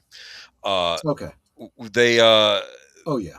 Yeah, they were basically bringing up a point that the first group that got ousted before it was conservatives that got ousted first. It was based on your politics. That was the first group they started going after. Think about it. Even back in the 80s, you had actors and writers that weren't necessarily, or they either weren't political, or they might have even leaned right on some issues. Like, keep in mind, this is exactly why what's her name, who played Cara Dune? Yes. Gina Carano? Gina Carano, thank you. That's exactly why she sued in California, because California had laws about being persecuted for political opinions because of the McCarthy era. So this worked directly against them. Now the McCarthyites, well, I shouldn't call them that, the communists, literally have taken over, and it's literally the other side that is now being protected by the laws that those communists helped get put in place. Genius. Yeah. So the win, though, in all of this, because I'm not a big fan of a lot of the streaming thing, is physical media is not dead. I do not care about people calling it dead. It's not. And it's not going to be dead as long as you have the ability to create the physical media for yourself. We have DVD writers and Blu-ray writers and cassette makers and all other ways to make digital recordings and audio recordings and tape to tape. You have that ability. Just saying. If you can't buy the physical media, make it for yourself. If you purchase it, you are allowed under fair use to change the media for your own purposes, not to resell, but for your own purposes. In other words, to keep. So let's get into this. Is digital dead? The rise of physical media in Gen Z. Apparently, Gen Z likes the physical media. Look, someone reading a Sports Illustrated comic. Anyway, but yeah, I've been hearing the younger generations they're wanting to get back into physical media, and I just want to say, if you like Blu-rays, if you like Hollywood movies, especially older movies, you're living in the best time to own this stuff because we get nice editions of these movies on DVD now. Much better than what happened because of boutique labels like Arrow. What is this? Oh. I love, it's kind of a change in subject, but Sashi said, I'm trolling Sin on one of her shows. We forced her to watch Kung Fu Hustle, and she didn't like it. I said to her, oh my God, do you hate Asians? Funny Sashi. By the way, Sashi, I love Kung Fu Hustle. You give her crap because Kung Fu Hustle is freaking genius. It's a brilliant movie. I love the trailer for it when they're playing the Ballroom Blitz song. Yes, I love that. What I loved about it, I feel real bad because at that point in time, what was it, in the aughts, I felt China was really going to start rivaling Hollywood with their movies because they had a very operatic sense with their movies.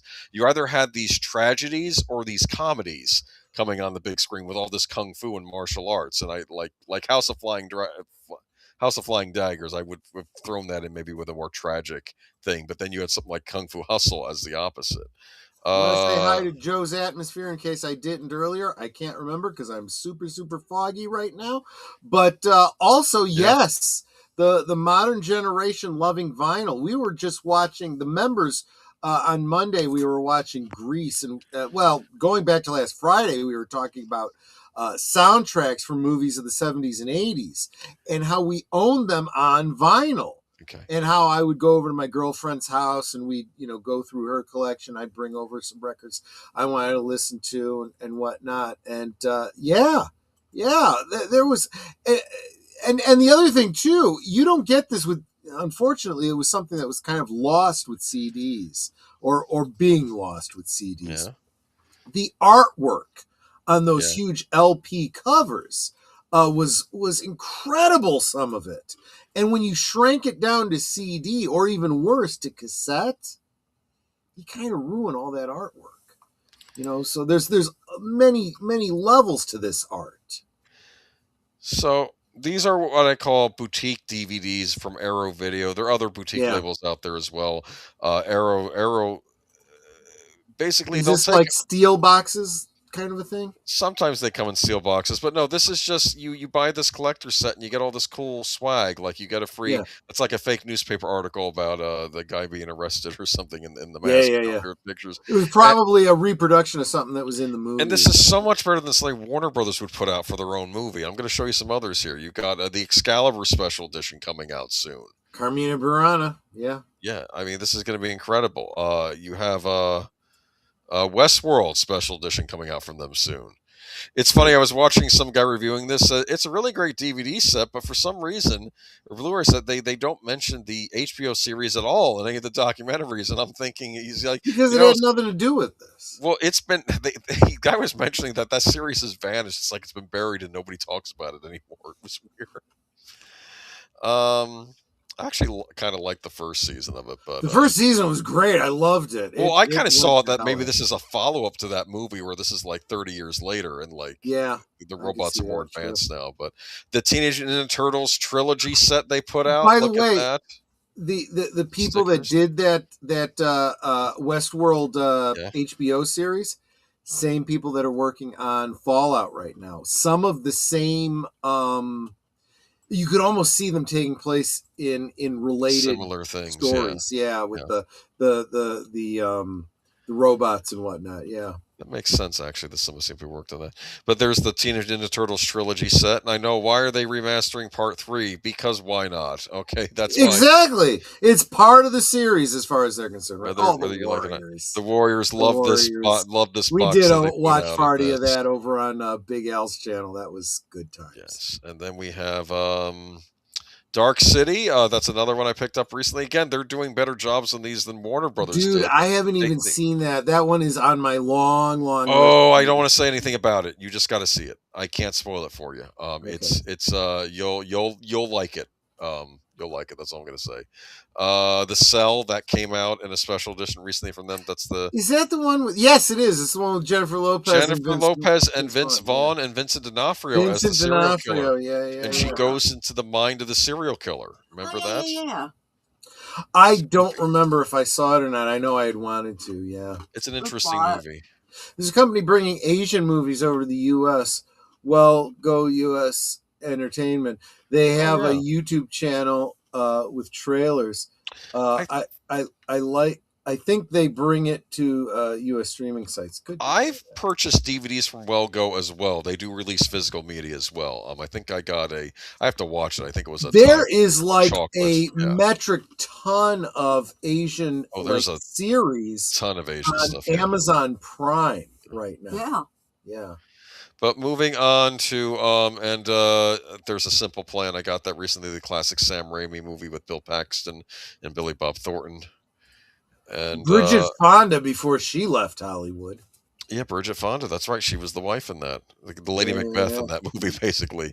And I just want to say that, heck, even if you like CDs, I got myself a boombox, and this is they make boomboxes still. This is a high-end boombox you can buy. Effing men, yes. So physical media is not dead. It's just it's the major. And look at that, the dual deck, so that you can make a copy of a cassette. You can make a tape. Yes, you can.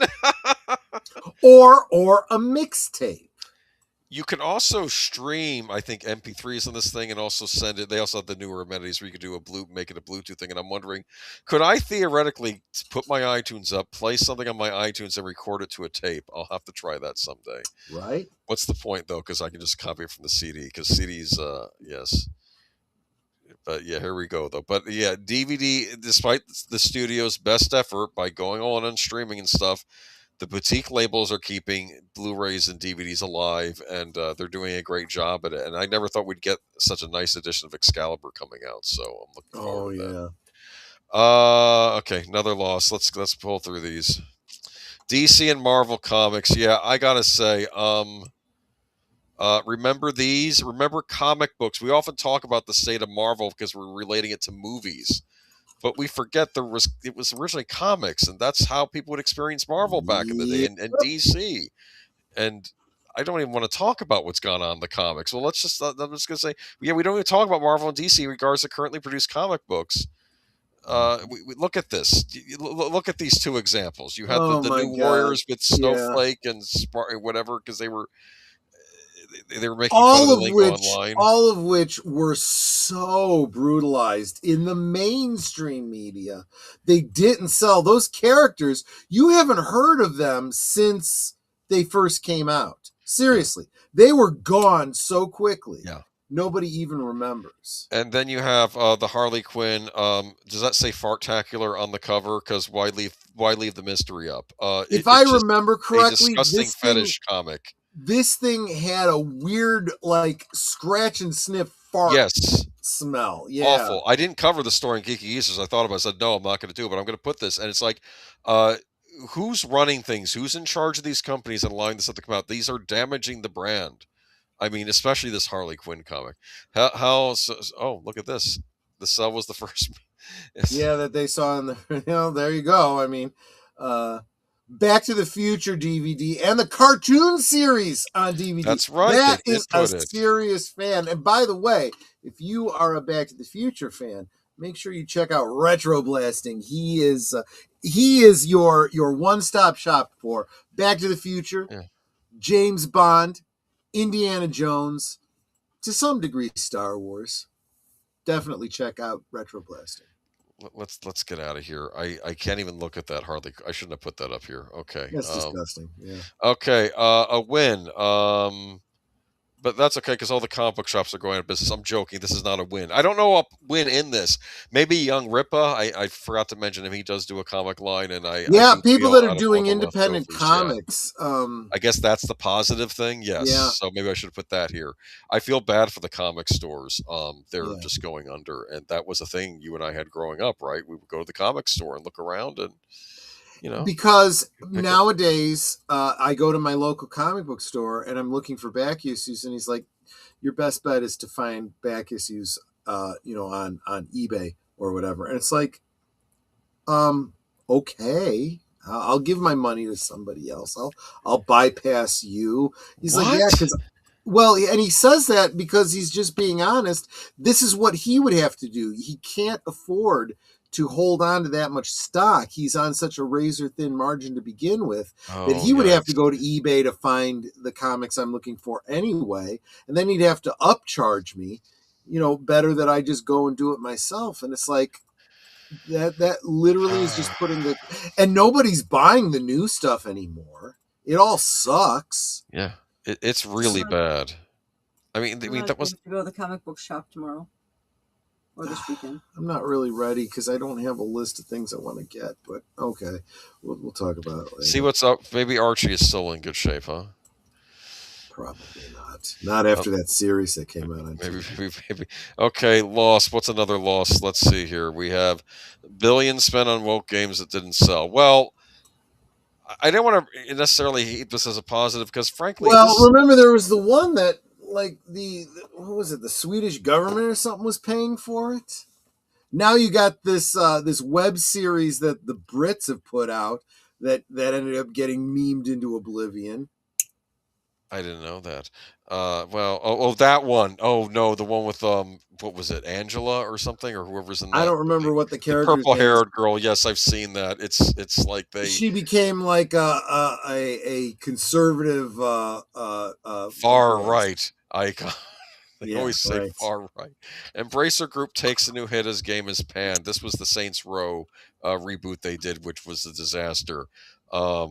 Because another problem too is even though the content in these games tends to be very woke, but the games suck too because no one knows how to program these things because they didn't hire the talent. That's exactly it. Dragon Age: The Veilguard underperforms, only 1.5 million sold, and even this game, this I guess it's the PC version, but Spider-Man 2 sold half of what the prior one did, and of course all these games were related, I think, to Sweet Baby Inc., which was that that consulting firm. Yep. But I do want to say something. Video games are not dead. Retro and indie gaming is still a thing. So even if these big budgeted things are a disaster and they fail, that is very much. I've been seeing a lot of stuff about because lately I've been getting into Fallout. Been playing Fallout New Vegas and Fallout 4. Come to find out that there are people, fans, because Bethesda's not doing it. Fans are out there making expansions. Not only expansions, but they're going back to Fallout 1, 2, and 3 and remaking them in the Fallout 4 engine. With the exception of there was one project that I saw, I can't remember if it was Fallout 1 or Fallout 2, that was using the Doom engine to keep that retro feel to it. Yeah. Oh, interesting. Yeah. I might have to look into that. Evercade versus R. This is an actual old. This is a game console that just plays these old retro cartridges. They'll include like sometimes 1, 2, maybe 8 games on a cartridge, and you just plug it in, play old school. Cartridges are usually around $30 each. You can buy a reproduction of the Atari 2600, 8 or 7800, and play the old Atari games. Actual cartridges, they're being reproduced. This is a Pac-Man themed console. You can play. I'm hearing. Yes. It includes the original 2600 Pac-Man, which and it also includes it includes a fan made, specially made, because of course the fans make the best stuff. We talked about that on 7800s, 7800 Pac-Man, which looks very good. Okay, and that's included on here too, because oddly enough, Pac-Man never came out for the 7800, so some programmer says I'll make it myself, and it turned out to be a very good addition. And they put it on the cartridge, and you have Dig Dug and other games that came out for it as well, so you can buy that if you're so inclined. This is something. Is this the monochromatic? Is that what they call this? These are color screens. Well, the one on the right is monochromatic. This company actually basically have just remade the Game Boy Color or the game, and they even make new cartridges for it. So, because I guess the Nintendo patent ran out. So if you got old Game Boy games, they'll play on this thing, and you can also buy new games they sell on their site too, and maybe even on places like Amazon. Wow, brilliant! Friggin' brilliant. They have like a new Asteroids and I think Centipede they made for this thing. That's a Tetris game that comes with a Tetris game too. So I mean it's kind of neat. And I know this company is currently working on a Nintendo 64 as well. Because I guess so. You can play on the old. You can go old school. You can buy a reproduction Amiga 1200 coming out this summer, and actually you comes with 25 games. And if you own the games, you can make copies and put them on a thumb drive. Wink, wink. Okay, that's what they say. Right. Because I'm sure everyone has their old floppies and can now turn them into things to put on a thumb drive, or just go online. Heck, you could probably put all of your floppies onto one thumb drive. There you go. Yes. Okay. Night Dive. Yes. If you own modern consoles and says you can play old school games that way, Night Dive does remasters. These are some of the ones that released last year. System Shock 2 remaster. Yeah. Blood Refresh Supply remaster, and Outlaws and a handful of missions remaster. This was the Lucasfilm first-person shooter that was based on westerns, and has actually some good voice acting in it. I think John Delancey is one of the villains. Speaking of the whole concept of first-person versus third-person shooter, I gotta say, That's one of the things I like about Fallout is literally in the middle of playing, you can change whether you're seeing it first person or third person just by rolling in and out with the middle Oh, that's mouse neat. roller. I'm sure on the controller it was a button you pressed, but yeah, probably. Yeah. And also, I don't want to. I actually should start giving more attention to indie titles, but that's Hollow Knight Silk Song, huge release last year, made by one guy or maybe a few people, and it was an amazing title which people loved. Came out. Just I think that's like a rodent or an insect, but it's wearing a mask. Do you understand? It's like absolutely. Okay. I agree, Sasha. You're in good company with that one. That used cassettes. I remember the cassettes. Yeah. Yep. And there were other games I thought of note. Chronicles of the Wolf. This is kind of a Castlevania-inspired game. Takes place in France, and kind of reminds me of Simon's Quest for the NES. And then you had Neon Inferno came out last year. So you still have games to play, even if all the major AAA developers crash and burn. There's still indie titles. I'm hearing in my head, burn, releases. Baby, burn Neon Inferno. I'm sorry. But anyway, like I said, and all this stuff is official. This isn't pirated stuff. You can buy this legitimately. Yeah. And like I said, there are other ways you can play too if you want to go the other route. But I just want to say, I just want to give a shout out. So, they can't bring you down. That's what I'm trying to say. And sometimes when an indie developer does well, like I think the people that made Dead Cells, they did a Castlevania expansion for Dead Cells from Konami, and Konami liked it so much. Now they're working on an actual Castlevania title for Konami. So it's even a way to kind of move up. Nice. So what's a loss? Let's go through this. Celebrities that won't shut up. Oh, for crying out loud! Yes. Just oh, this one. Well, you know what though? It's a loss, but man, talk about instant karma. She makes her stupid comment, and now everybody is ripping on her, going, your freaking multi-million-dollar mansion is on Native American ground. You planning to give that back? I don't speak for groups that Screw aren't. this guy. And then Ruffalo, I'm telling you, Ruffalo needs. You can just go to hell. We need a new Hulk. We desperately need a new Hulk. Okay. We need a Hulk, period. He never played the Hulk. Well, maybe for one or two movies he did. Then he became, the Puss is what he became. We bring Eric Bana back. I'm just saying. When I'd be fine with that. Or what's the other guy? Jordan was good too. Yeah, I liked them both. But Lou Ferrigno, get friggin' Lou Ferrigno back. Yeah, but what was cool about when both Bana and Norton played him, when he turned to the Hulk, it was Lou Ferrigno's voice in the Hulk form. Did you know that? But when they made it Ruffalo, it's Ruffalo's voice in Hulk form. I preferred it when they had to be Lou Ferrigno. I thought that was a cool little callback. But a win was Bill Maher. If Democrats want to win elections, and Hollywood celebrities need to shut the F up because you're not helping. So people call them out. That's the win. This was another one. Ricky Gervais reminds celebrities not to make political speeches after Grammys. Sees Bad Bunny really has MIs. They're still not listening. So you've been warned by other people. People that probably even lean left, and they're saying stop. Look, I told you, and you didn't effing listen. You stupid MFers. Yes. So moving on to loss. Because we're going to be wrapping this up soon. But let's see here. What's my other loss here? Lessons learned. This was yours. Yeah. Greta Gerwig learned, really. Greta Gerwig, we're doing our own take. So in other words, you're not doing effing Narnia. You're stealing the characters and the names, and you're making your own neo-Marxist bullcrap. Does Greta Gerwig believe in God? I'm just curious, because this is like... Yeah, Greta Gerwig believes in God, but it's female, and it's, no. Here's the thing. Here's the thing. You realize that Narnia is. He prays to friggin' Meryl Streep. I'm guessing. This is C.S. Lewis. This is a very notable Christian thinker, which is exactly why they want to destroy and undermine it. Yes. And how are you going to do better than the source material? They don't want to do better. They want to destroy. How did Netflix end up with this? It's Netflix. The Company of Cuties, remember? But how did they end up with this? I remember back in the day, Disney put these out, but this was really Walden Media making these movies. Disney distributed.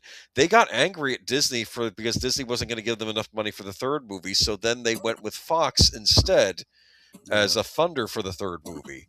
So I thought this property was independently controlled, and now I guess it's not, and they're giving it to Greta Gerwig of all people, and I don't understand this. It's getting passed around like a friggin' doobie is what's happening. Want to say hi to the Peter Venkman fan site. Peter Venkman's girl, welcome. So good to see you. I'm so glad you're here. We didn't have a Ghostbusters segment on here. I could have just as easily gone with that as another win in the pop culture war. Well, they gave us a 2016 Ghostbusters remake that everyone soundly rejected, and then they came back and said, nope, our bad, and they came back with Afterlife, which was actually really, really good return to form. Yeah. So Greta Gerwig, I don't understand why they're giving this to her. I don't know why Netflix is even doing anything with Narnia. And part of me thinks that you have caretakers of these franchises, or these properties, I should say, and then the caretakers die, and then they get passed on to somebody else, and this person doesn't care. I think somebody else from a modern generation that wants to just wants the money, contribute to the either wants to just the people giving it out just want the money. They license it out because look at they have zero principles. They don't care. And they're perfectly okay with cultural vandalism. I feel Christopher Tolkien, the Tolkien's son, was very careful about his father's works not falling into the wrong hands. But I think whoever's running it now doesn't. And then we look at this. Yeah. Okay. Disney Snow White flop exposed Rachel Zegler controversy. We said it all along. We said it was going to happen. We said it wasn't going to. As we saw the ballooning production costs, we said there's no way it's going to make this much.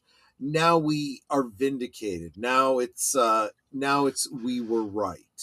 And I think those of you that have followed me long enough and listened to contributor Mark Malnikoff, who always says Troy was right, that's not something I'm necessarily proud of, because my predictions are often right, but they're not good predictions. So you're often right, Troy, as opposed to often wrong, Sung. Exactly. That's a Star Trek reference. Exactly. Remember that was... I do. And Laura saying that's not a very good rhyme. Remember when Laura was pretending to be dating? He's like, I wasn't supposed to give you the emotion chip, and I'm wondering, did that emotion chip make Laura even nuttier because he got an extra emotion chip, and then he disappeared? Yeah. Remember? Yeah, and then you saw after the next episode he's in, they deactivate him, and then in the movie, Data removes the emotion chip and gets it installed into himself. Yeah.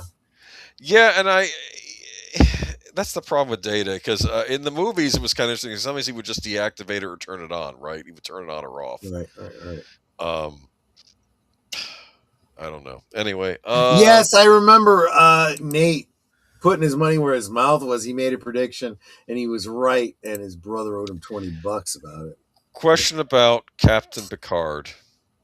What about him? If I'm going by the Picard series, why did he retire to his vineyard? Why didn't he just retire to that planet that he helped protect in Star Trek Insurrection? The one where you de-age until you're 30-something, right? He even had a love interest on that planet. He could have lived out the rest of his years with that society. They would have welcomed him with open arms because he saved their planet from that other group.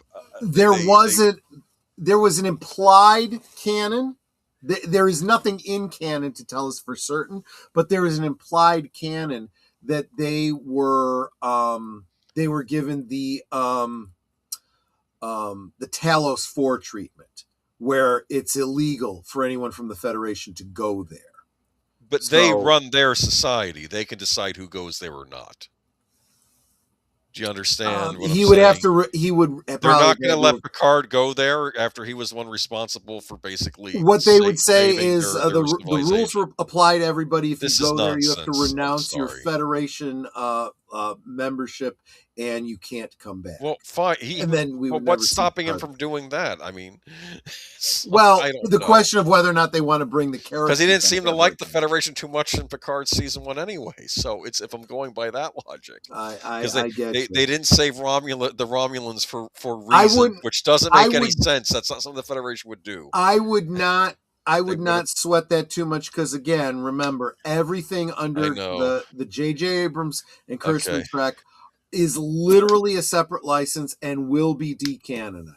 So, yeah, Snow White was a big disaster. Rachel Zegler, another actor that couldn't shut up. You're here to promote the movie. Please stop. And she had to make it all about Palestine versus Israel. She had to make it all about modernism. She had to shit all over the property that this was being remade from. This was made, decades ago. Very evidently so. She was She was just effing insufferable. From the get-go, she was attacking the audience. Oh, they're all going to come after me because I'm not white. I am not going to bleach my skin. And it's like, no one's even had a chance to say anything, you dumb. No one flipped out when Kristen Cruick played Snow White back in the 90s. It's like we probably would have just let it go, and you're the one bringing it into it. And then of course that got it. Just stop it. Moving on to Win.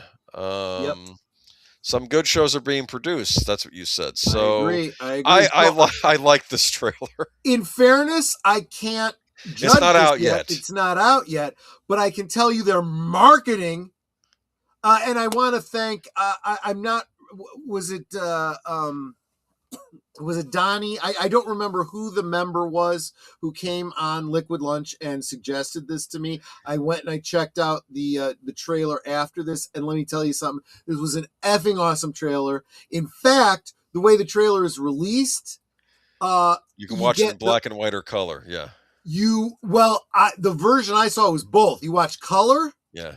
And then it starts immediately again, the exact same trailer in black and white. And I was like, and I immediately shared out the trailer and I tagged Tom Conkle.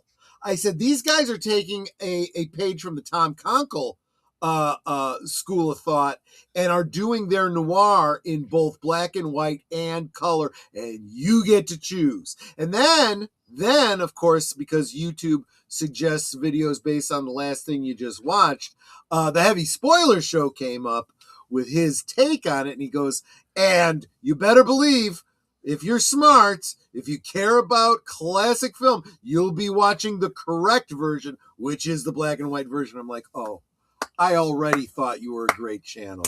I'll probably watch both. I think they both look good. I watch both trailers. Oh, I am expecting there to be a DVD that I can get, a DVD. There might be, because Amazon's good about that. Amazon's good about releasing their stuff on physical media, usually, yeah.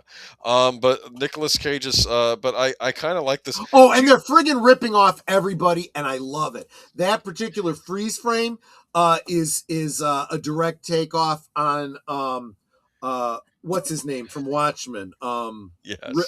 Rorschach. Okay. Someone said, though... Also kind of a little bit Batman, the animated series. Okay.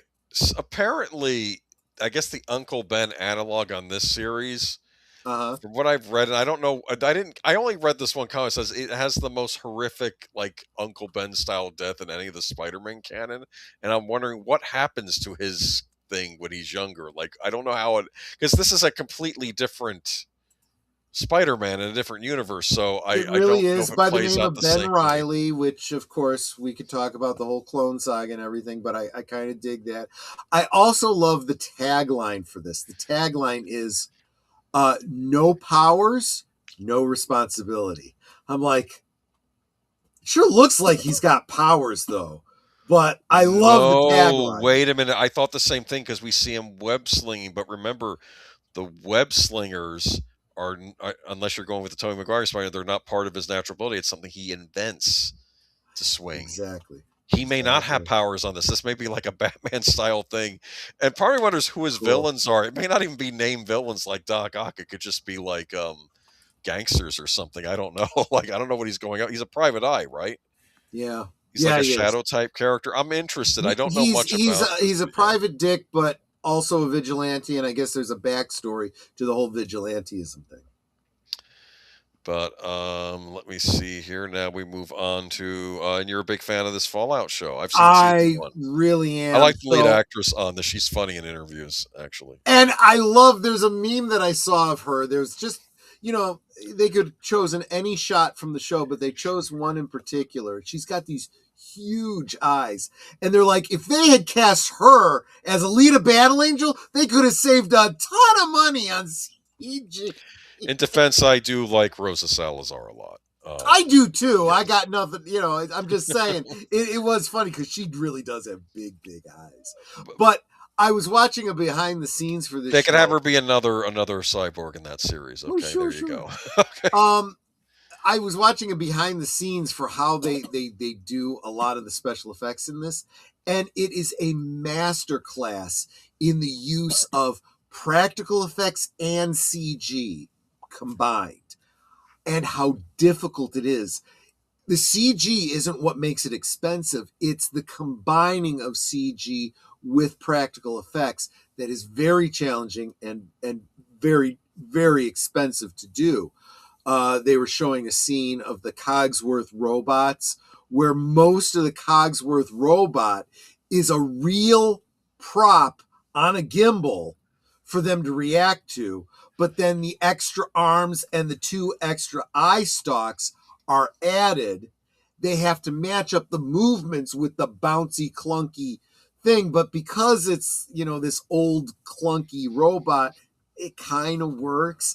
I think everybody knows that the nose is removed using CG. Rotoscoping CG. Yeah, exactly. And there's just so many things about this. And if the CG wasn't good, you could almost excuse it as like an homage to the source material, the games, the video games. If it comes off video gamey, well, that's okay, right? But it's not. It's really, really good. And that's just talking about special effects. I'm not even talking about the story. This is an example of a story that it walks a freaking tightrope, trying not to run afoul of the canon of the games because it is considered to be canon within the games. But when you're doing something that takes place like after the last video game you just played, that could have had multiple endings depending on your playthrough and what you decided to do, they are doing a wonderful job of not making it very clear what the canonical ending was and almost making you able to believe whatever ending you played works with what they're doing now. Interesting. It's very, very interesting. And you're going to be playing that later, aren't you, that game? As soon as we get done here, I'm going to, switch over. I'm going to close the studio. I'm going to start Fallout 4 again. Yeah. Lost Legacy Media. Well, the Legacy Media has just been getting steadily worse. They were not great when I was a kid. The numbers are out. The vast majority of the average person no longer trusts the regular mainstream media anymore. They assume that what they're told is a lie at this point. Yeah, Morning Ago Legacy Media didn't lose readers. It drove them away. Okay. Yes, it did. Yes, it absolutely did. And they have been taking Gaslight to friggin' ridiculous extremes. And it's been ever since, it's been for the longest time for people that have been paying attention, but for people that weren't paying attention, 2019, 2020 is when people started to realize they're telling us stuff that just effing ain't true. It's demonstrably not true. They are literally lying to us. I can see it. And then you have the winner is New Media Leads the Charge, probably because these are people that couldn't get jobs in the old media because of... you would not have heard a single thing about what's going on in Minneapolis if it wasn't for this kid the right Leering here. Centers. The leering centers. How do you know exactly. this wasn't training the kids how to leer when they're older? You can leer at people. Or a place to leer at the kids is more Oh likely no, to I be. didn't even think about that. Yeah. Oh no. Right. But if you've been following this guy's undercover footage, well, not undercover. He's out there. He's not even undercover, but he's going and recording everything he does, and this is just killing it. And yes, then hashtag be the competition. That's what this guy's doing. He is being he and Tucker Carlson and so many others are being the anti media, Even right? Joe Rogan. Joe Rogan, sure. Well, Joe Rogan and even people like us, we're not so much news. We're more commenters. We're analysis. We're talk show hosts. With much smaller audiences, but it's what not talk radio. Well, talk radio to a certain extent too. It's what late night TV used to be. Is what we're doing now. Yes. We're keeping alive what people loved. This is why I use in my promos and intros, the Saturday night at the movies kind of stuff, because I want people to remember that must-see TV all come to. Yes, it's a movie we've all seen probably, but now we're going to watch it together, right? With our popcorn in our living room or wherever you watch at, interacting with the chat like you would with friends and family, You Exactly. don't get that anymore. It's very one-sided, and we tell you how to think, basically. That's basically right. And that's all, folks. That's it. So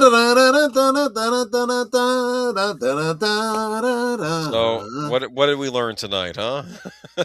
We're still in it. We're still in it. It's not over. What we've really learned. We haven't lost. Okay. But I think the important point, on the positive side, am I going to say we're winning? Maybe. I do feel like we've turned a corner. I do see that it's not just those of us that are really engaged that see the problem. I think the general population is starting to eschew this propagandistic bullshit, right? And are starting to go, yeah, you guys aren't the bad guys. You're not ists and phobes, because if you are, I am too. It's those people that really are, and they're gaslighting us to say we're the bad guys. The Overton window is what they call it. All the people that were in the center, that weren't right, that weren't left, or they were on different things, are now feeling like they're being treated like they're far right, 1930s National Socialist Germans. And it's like, what the hell happened? F you people, you radical crazies. Exactly. When you see Fetterman in Congress sounding more like a Republican than some Republicans, something is friggin' wrong. Or maybe something is right, depending on how you look at it. Yeah. He I ended up he didn't end up being nearly as he actually surprised me, so I'll say that in a good way. Yeah. Well, and look, some of my favorite people in this current administration are former Democrats. Robert Kennedy Jr., Tulsi Gabbard. Yeah. I mean, just saying. Just want people that are honest and want reform. That's what I want. Exactly. And have the balls to go after it, too. Yes. But which brings us to so the promos covered everything we got coming up, so make sure you tune in tomorrow for Saturday Night at the Movies. Make sure you tune in Sunday to all the stuff that Deleted Scenes has got coming up. I'm going to be on Deleted Scenes channel for reserved seats on Sunday. So you've got you get a double dose of double dose of Boomer. 8 to 9 Central. That's 9 to 10 Eastern. Wait a minute. Is it a 1 hour or 2 hour show that we do? I forget. Well, whatever. Tune into Geeky Geezers at 8 Central. And then right after that, just follow him on over to Reserve Seats over on Deleted Scenes channel. And then maybe they'll kick you all back to me and we'll catch the first couple episodes of Marco Polo, the reconstruction of the missing media of Doctor Who's first season. So join us for that. And that is the weekend for us. Any last things you want to say before we get out of here and Netter and I head into the wasteland? Bye. You guys are Osmo. She keeps it short and sweet. How about you, Boomer? Nothing. Hope to see you again on Sunday. Absolutely. And then, of course, next Friday, we're going to be talking some more about AI, some updates on how it's changing our world. So I want to thank every single one of you guys for hanging out with me as you do every afternoon during the weekday for Liquid Lunch. And all the streams that we do around here. Super appreciate every single one of you. Please hit the like button on the way out. If you haven't subscribed, you weren't even able to comment here. So if you're listening, double check and see if you're subscribed and hit that subscribe button on the way out. And if you're not a member, I'd super appreciate it if you did, because it's the only way I can justify what I'm doing here. Am I worth 16 cents a day? That's what it really comes down to. 16 cents a day.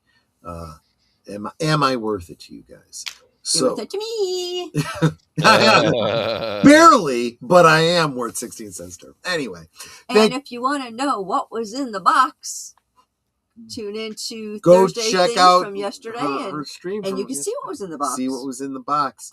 Anyway, thank you guys so much. You guys all, please take care of yourselves because you are important to me. I want you to all be healthy to the best of your ability to be healthy. Stay hydrated because that makes a difference. Drink responsibly. There's a reason I switched to soda, towards the end of the show. And I will see you all on the next one. Take care, everyone. Salute. Good night, ladies. Good night, sir. Hit it, sweetheart.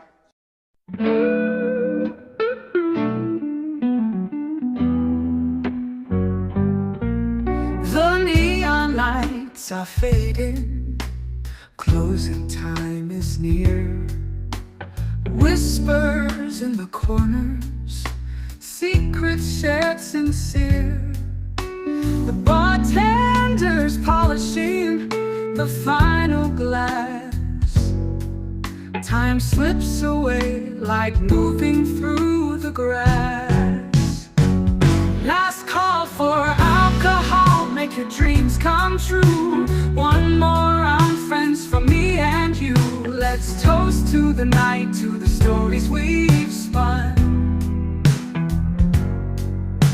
Here's to the laughter and to what's begun. The shadows are dancing as we linger still. Every clink of a glass, a memory to distill. Beneath this smoky haze, our feelings they unfurl. A tapestry of whispers in this corner of the world.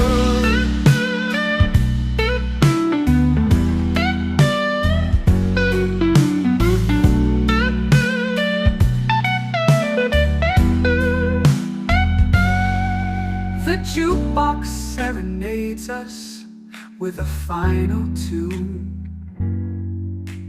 crooning to the lonely and the lovers under the moon.